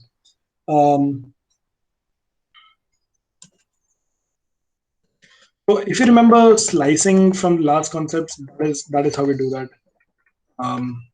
So I need to convert this. So I need to remove that int from here, and remember that you cannot slice using floating point values. You can only do that using integers. I mean, you cannot slice. You cannot find the 4.5th element from the starting. You need to find the 4th element. You need to first convert it into an integer. I'm doing that. Testing data set will simply be. Oh my god, this is data frame. It's gonna be data frame dot ilog. Basically on the other side, int len times 0.8. I hope this works. Let's see. Len train df len test df. Abhimanyu says that test set does not have labels. Well, sorry. Raghav says that we have test.csv, then why are we again dividing in training.csv files? So if you want to analyze how good your model is actually working on real life data, how will you analyze it? Like, it's going to give you some predictions, but how are you going to check how good that model, how accurate that model was? It can only be done if you actually have ground labels as well, so that you can actually compare that this was the prediction from the model and this was the actual value. They actually match. So I'm satisfied now that my model is working. But the testing data set that they provide is only for like visualization purposes. They actually don't give labels. So you need to actually separately create a testing data set that actually contains labels. That's the point. Yeah, training data frame is 80%, testing data frame is 20%. That makes sense. All right. So what I'm going to do now is that let's actually. I'm actually not going to be using all of them because I see a lot of them does not actually. I mean, it's just way too hard to. For example, I don't care about the cabin, what cabin number. This is just my speculation, by the way. Okay, like what would determine whether a person or not will survive or not? Name doesn't matter. I mean, like, who cares if your name is Tommy or Harris, whatever. Uh, Sex matters. Age matters. I mean, children are much more likely to be saved. Old people are much more likely to be saved. I think I've seen this. I don't remember what exactly the meaning of this SIB-SP, but yes, that also matters. Parts also matters. Ticket number probably matters, but like I think it's a derivative of other things. Like I mean, ticket may or may not be representative of like which, I mean, like social class you belong to, but let's just skip it for now. I mean, it may or may not be. I'm not exactly sure, so it's just better to be safe. Fare, fare matters. More the fare, meaning they're richer and they're much more likely to be safe. So I'm going to be using five different, what do you call, features from this, which is text, age, SIB, SP. I don't exactly remember, but I think it's useful. And these five, let's just use them for the sake of the argument. And the target class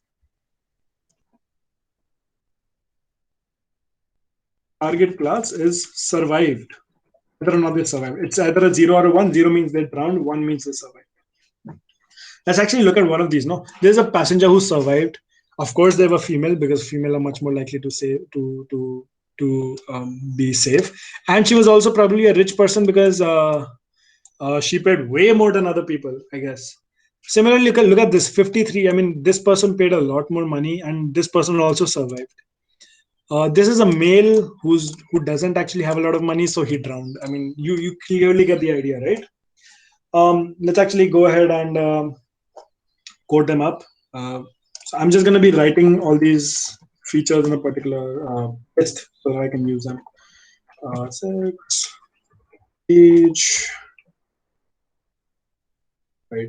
Follow me, guys, please. Um, the arch and fair. Um, and the target value is survived. So I'm going to put that in a variable. All right. And I probably need to. So if you go to the data set, you'll actually find some pointers over here, and they basically say that all the continuous variables need to be normalized. So that basically is age. Age is technically not continuous, but it actually has a very large range. It can be considered continuous, like in some way.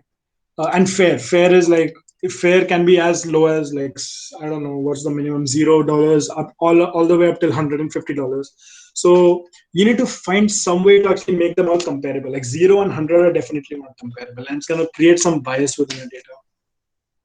So the best way to do that is something known as normalization, which basically means that you pass them through a Gaussian function. Gaussian normalization basically means you find the mean, you find the standard deviation, and you normalize them. They will all come between 0 and 1 or -1 and 1. And that basically helps the model a lot, as we'll see in the coming classes. So I'm going to put them as well in normalized in another list, but I'm going to be referencing to see which ones have to be normalized and which ones do not have to be normalized. Right. Yeah, so I'm going to be writing a function that first derives the tensors, right? Because like these are data frames and data frames are of no use to me. So I need to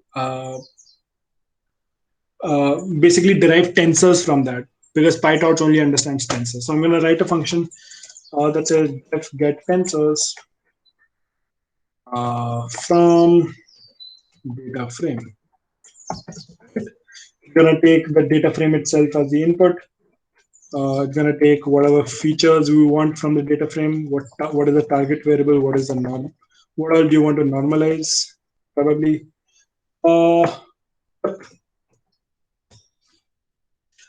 Right. So before that, I need to. Okay. So let's do that. Go ahead. Anyways. X. So I think the best way to do that is probably like to go across all these different features, extract them from the data frame, and add them to a list, and we'll later convert them into a tensor. I've actually already done this. That's probably the best way to do it. For feature in features, so you're iterating through all these features that is X, Age, 6, SIB, SP, Arch, Fair, etc. Oh, basically, first of all, drive all the uh, all the column values within the particular data frame. Uh, feature. Right.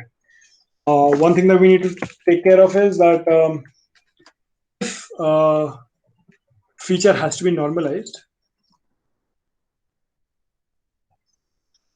Then what you need to do is that you need to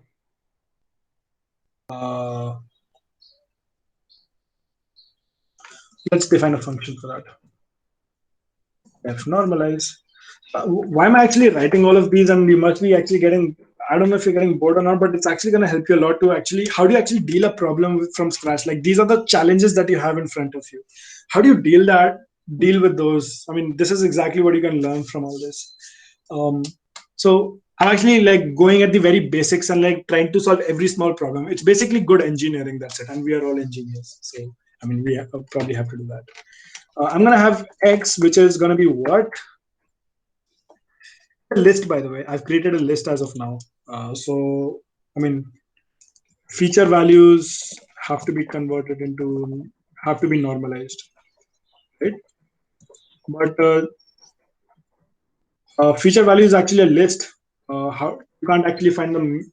So you can't actually. So what you need to do to normalize it, you need to first subtract some particular value from each value and then divide it with a particular value. It's actually hard in list because you'll have to iterate through all different values individually. Instead, just convert it into a tensor first, which you can basically divide each value in just one go and subtract everything in one go. So I'm gonna do torch.tensor x. I've basically first converted into a tensor, and then I'm basically gonna do return x minus x dot mean divided by standard deviation. That's basically standard Gaussian normalization. I've done that. And now basically what I'm going to do is that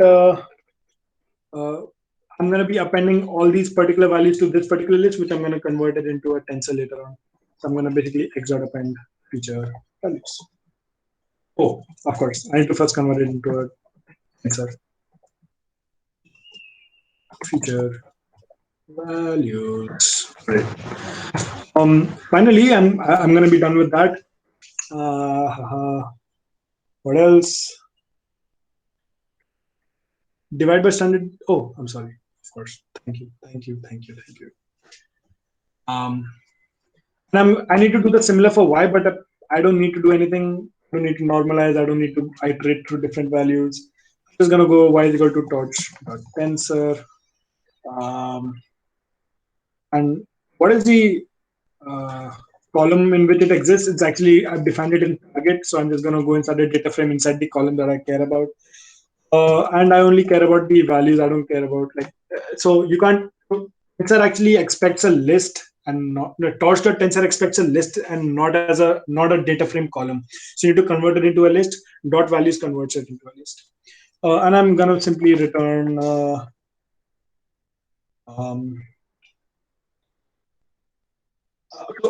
Yeah, okay. So X is now basically a list of tensors. I need to first convert them into a big tensor containing tensors. So that is done by torch.stack. And let's see what that actually does, and let's see why. I'm going to return y as well. Let's see what do I get. I'm going to get. I'm going to do the same for x train and y train, and I'm going to do the same for x test and y test.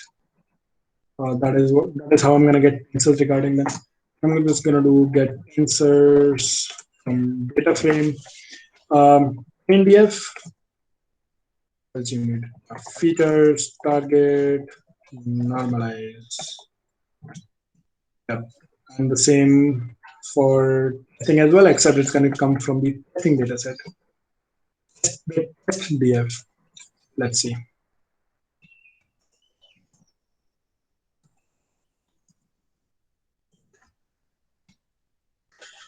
Oh, I have some error. Argument of type function is not iterable. For feature in normalize. Oh, okay. My bad. So see, I've actually named two different things as the same thing. So I'm probably gonna rename this normalize list. Normalize list. Normalize list. Yeah. Normalize list. Normalize list. My bad. Normalized list is not defined. I didn't run this. I'm sorry. Many dimensions str. Too many dimensions str. Short insert feature values.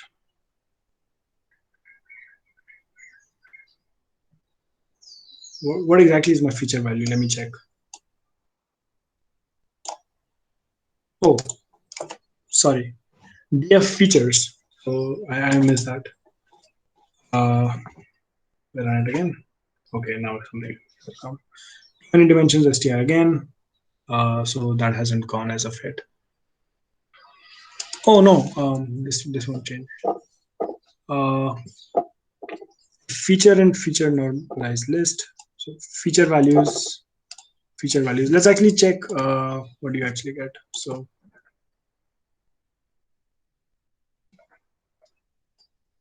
I'm actually clearly making some mistake. It's probably important to debug it on the spot.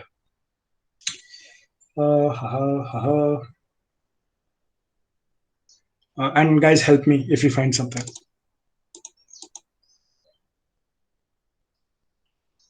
Feature values. Oh, yes. It is.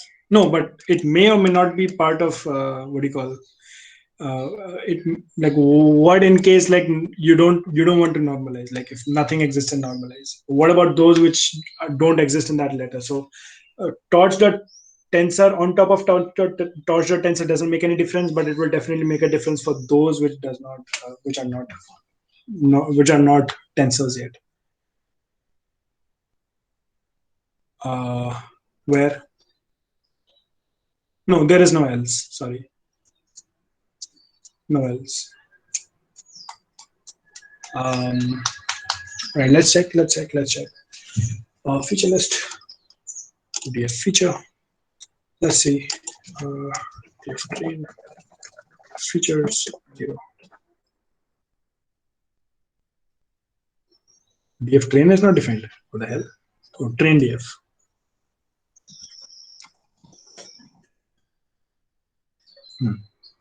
Do I get?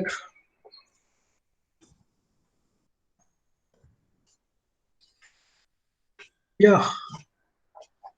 Oh, by the way. Oh, of course. I need to first convert them into zeros and ones, by the way. Male and female. So computers don't understand male and female. That is why it actually shows me this. My bad. Let's see what all we need to do. So age is a number. So computers only understand number, by the way. Yeah, Srujan, thank you very much. Yeah, that's exactly what I like. I mean, like, we're actually learning together. I'm learning as well. Age is a number. This is a number. This is a number. Fair is a number. The only thing that I need to actually care about is sex, which needs to be converted into to numbers. So we can either put male as 0 and female as 1. I'm just gonna do that. So yep, I'm just gonna put a code that says that for train data frame, what I'm gonna do is that I'm just gonna convert every male 1 and every female is 0. Yeah, binary encoding. Yeah. So for simplicity, I'm just gonna do a list comprehension.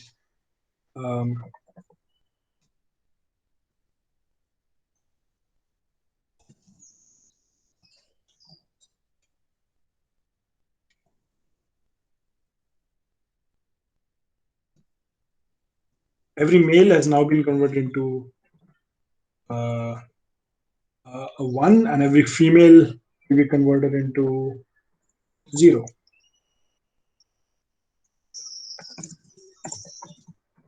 Let's see if it even works. Train df dot head. Yep. Sex has now been converted into 1s and 0s. I think it shouldn't be a problem now. Yeah, that is that. Now you see how there are some nans as well. Meaning some values are simply not being filled, so we're just gonna drop them for now. We're not gonna fill them by anything. So I'm just gonna do. Let me just delete this, and let me just.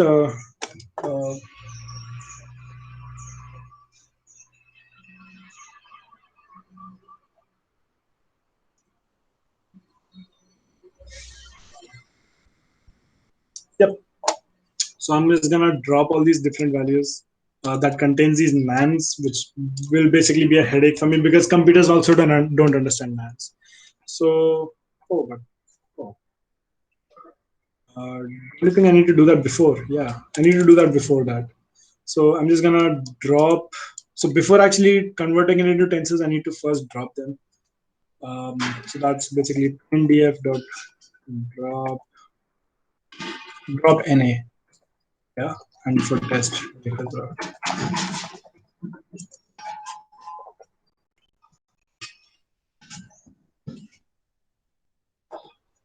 I hope this is not an issue anymore. Let's run these again. It contains nans. Or do I need to reassign them? Maybe. Sorry, I need to reassign them. So train df is equal to train df dot drop na, and test df is equal to test df dot drop na. I hope this works now. Let's see. So I don't see any NAs now. That's good. That's good. Yeah.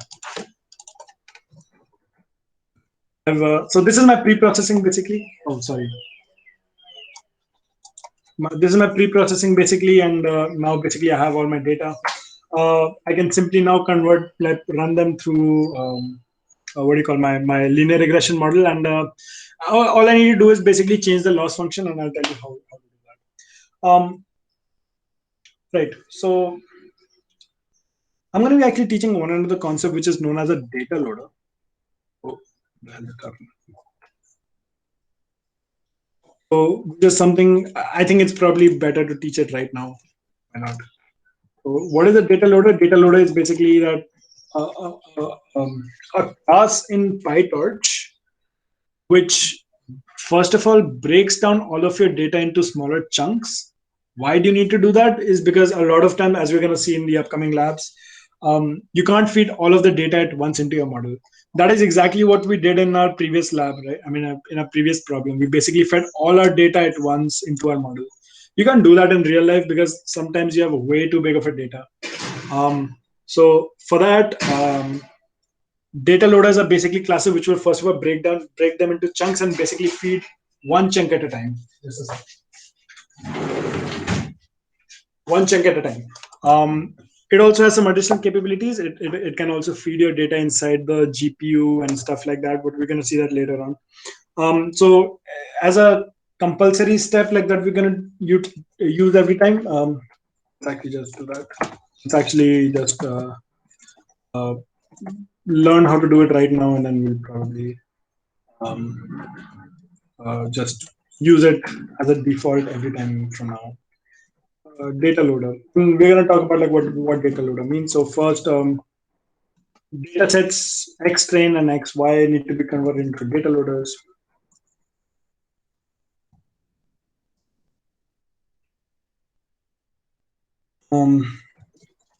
train dot train. Okay, so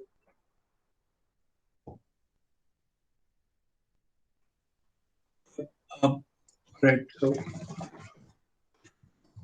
you can essentially feed a list that contains. So first you need to. So what does data loaders actually take as input? They actually take data sets. What are data sets? Data sets are nothing but tuples of pairs of x's and y's.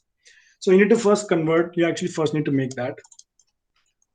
Uh, data, okay, so train data set is what? It's a list containing um,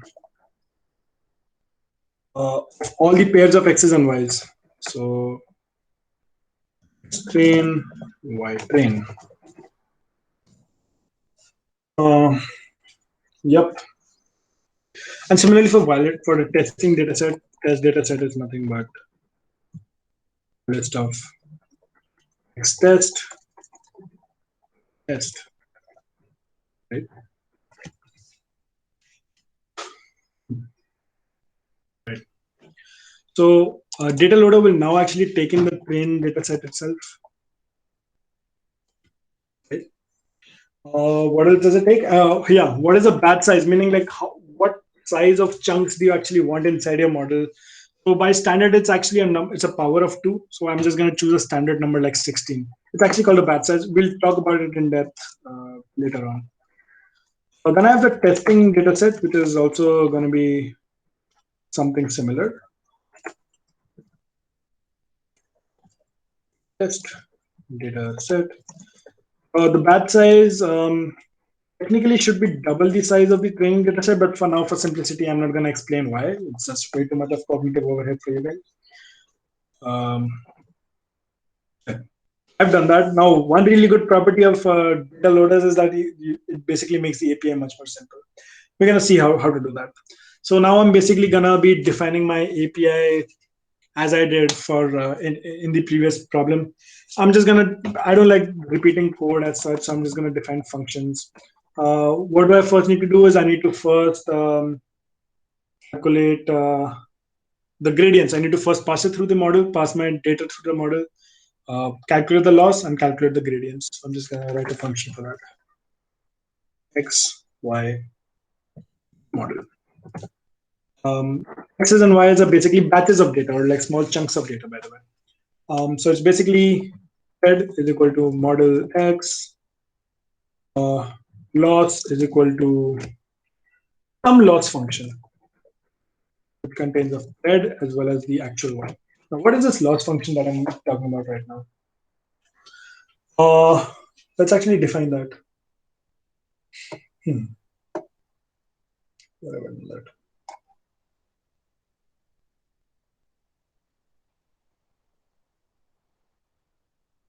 Right. Okay, let's just keep it as loss function for now, and then we'll go ahead.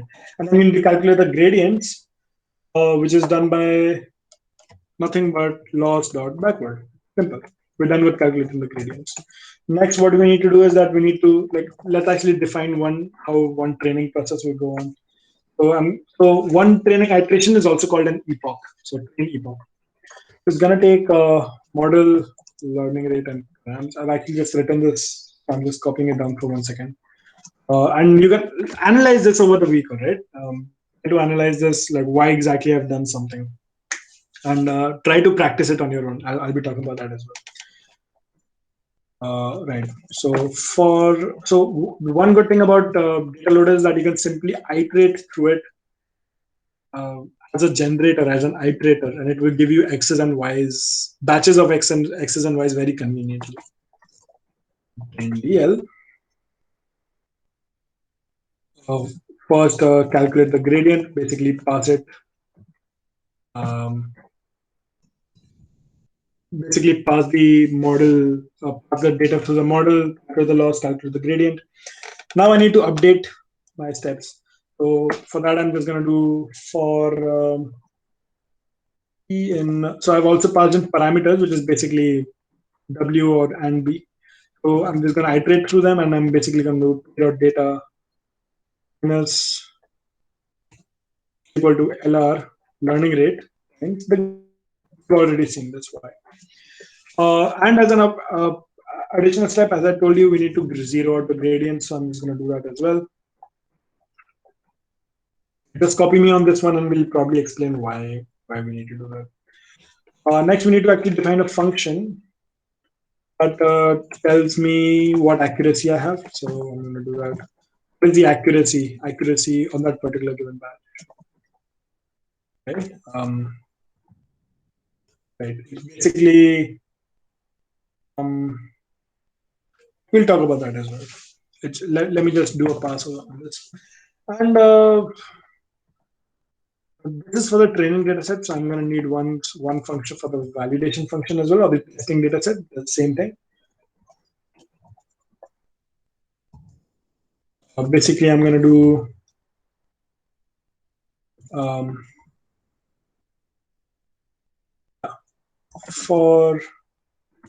just going to write the accuracy. So I need the validation accuracy, by the way. Basically, accuracy of the threads and the Y for, sorry, we don't know what thread is. So model X comma Y for X comma Y in valid data set, or like testing data set, SDL, by the way. And what I need to do is basically, it's going to be a list, and I want the mean of all these values. So I'm just going to basically return the mean of all those values. I hope this works. I'm not exactly sure. Like, let's actually be sure. Let's actually first convert it to a tensor. I don't want to take risk at this point. I'm just going to first convert it into a tensor. I'm going to put a mean. Yep, that's all that I want. So now what do we have to do is we have to define the loss function. Yeah. So what is my purpose over here? My purpose is to differentiate between ones and zeros, or like survived or not survived, right? What's the best way to do that? We'll talk about it for a second, but let's actually just set up everything. We need to actually set up X and Y set up model. We have to set up the model, and we have to set up the parameters. So params is equal to I'm gonna write a function that initializes a param because I'm tired of it. I'm sorry, it's going beyond time, but you guys want to stop it? It's been 2 hours, so I'll probably take it for 10 minutes or so. I'll try to wrap it up. Sorry, guys. So what do you need to initialize the parameters? You basically need a size, basically what size of parameters you want. And by default, you would want the gradients to be true. So that's true. I'm just going to return a random number of the size that we've given over here. And by default, it would require grad. I hope you guys are following me. So what do I need? I need weights and I need biases. Now, weights would probably be of the shape. So what exactly? So here's another problem that we're going to face now.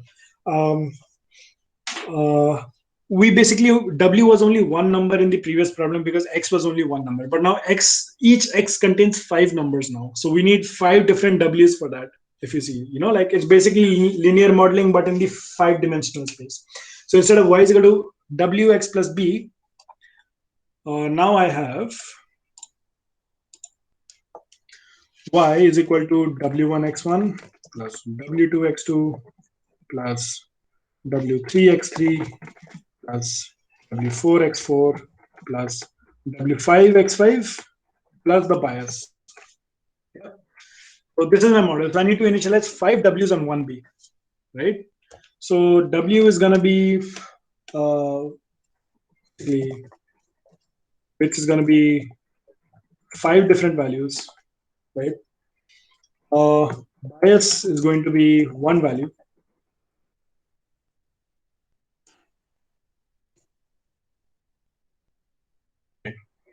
And I'm going to put in one particular tuple. Right. Let's see what params look like. Yeah, I have 5 different numbers for weights and one particular number for gradient. Both of them requires gradients, which makes sense. Anyways, so that's done. Let's actually define the model as well. So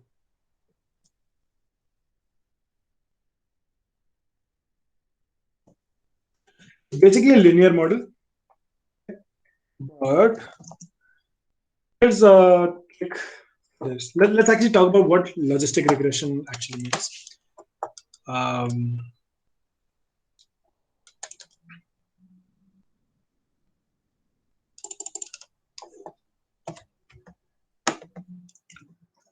Logistic regression. Okay.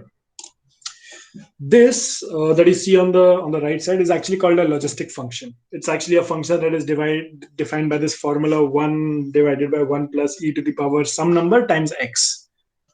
All right. It always lies between 0 and 1. Yeah, which actually makes sense in our sense because we're actually trying to differentiate between 0 and 1. If x, let's say, okay, yeah, let's look at this. So the blue line over here is actually the some straight linear model that we have defined till now. If you pass this line through the logistic function, right, you're actually going to get that logistic function, this S type of curve over here, and it's always going to lie between 0 and 1. So now essentially my problem is to define that one. And okay, let's actually also look at some properties. I'm going to say that if I want to classify a number as either 1 or 0, I can actually just give it a property that if the value of x is such that the sigmoid of it, or the logistic function value of it, is greater than 0.5, I'm going to approximate it to 1, and if it's less than 0.5, I'm going to approximate it to 0, right? So this point over here, anything on the left of this is considered a 0, anything to the right of this is considered a 1, basically, right? It's actually something that people traditionally used. But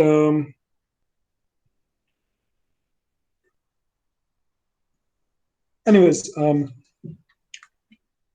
what beyond this? So now basically our problem is to basically find that one linear line, one y is equal to wx plus b, that basically gives a value to the right of this middle point for some class and to the left of it to value for some class. So that's basically the modeling problem that we have at hand. I hope it makes sense. So essentially, so the model is nothing but it's torch dot. So this function is also called the sigmoid function. It's basically a a sigmoid function on top of a linear line. So I need to basically multiply x with y with w plus b. So w times x plus b, right? But this won't work because x is now 5 different values, w is 5 different values. So the answer to that is actually matrix multiplication. So we actually do matrix multiplication, and that is actually defined with an add function in Python. So x times weights plus bias. That is my function. That's it. Okay.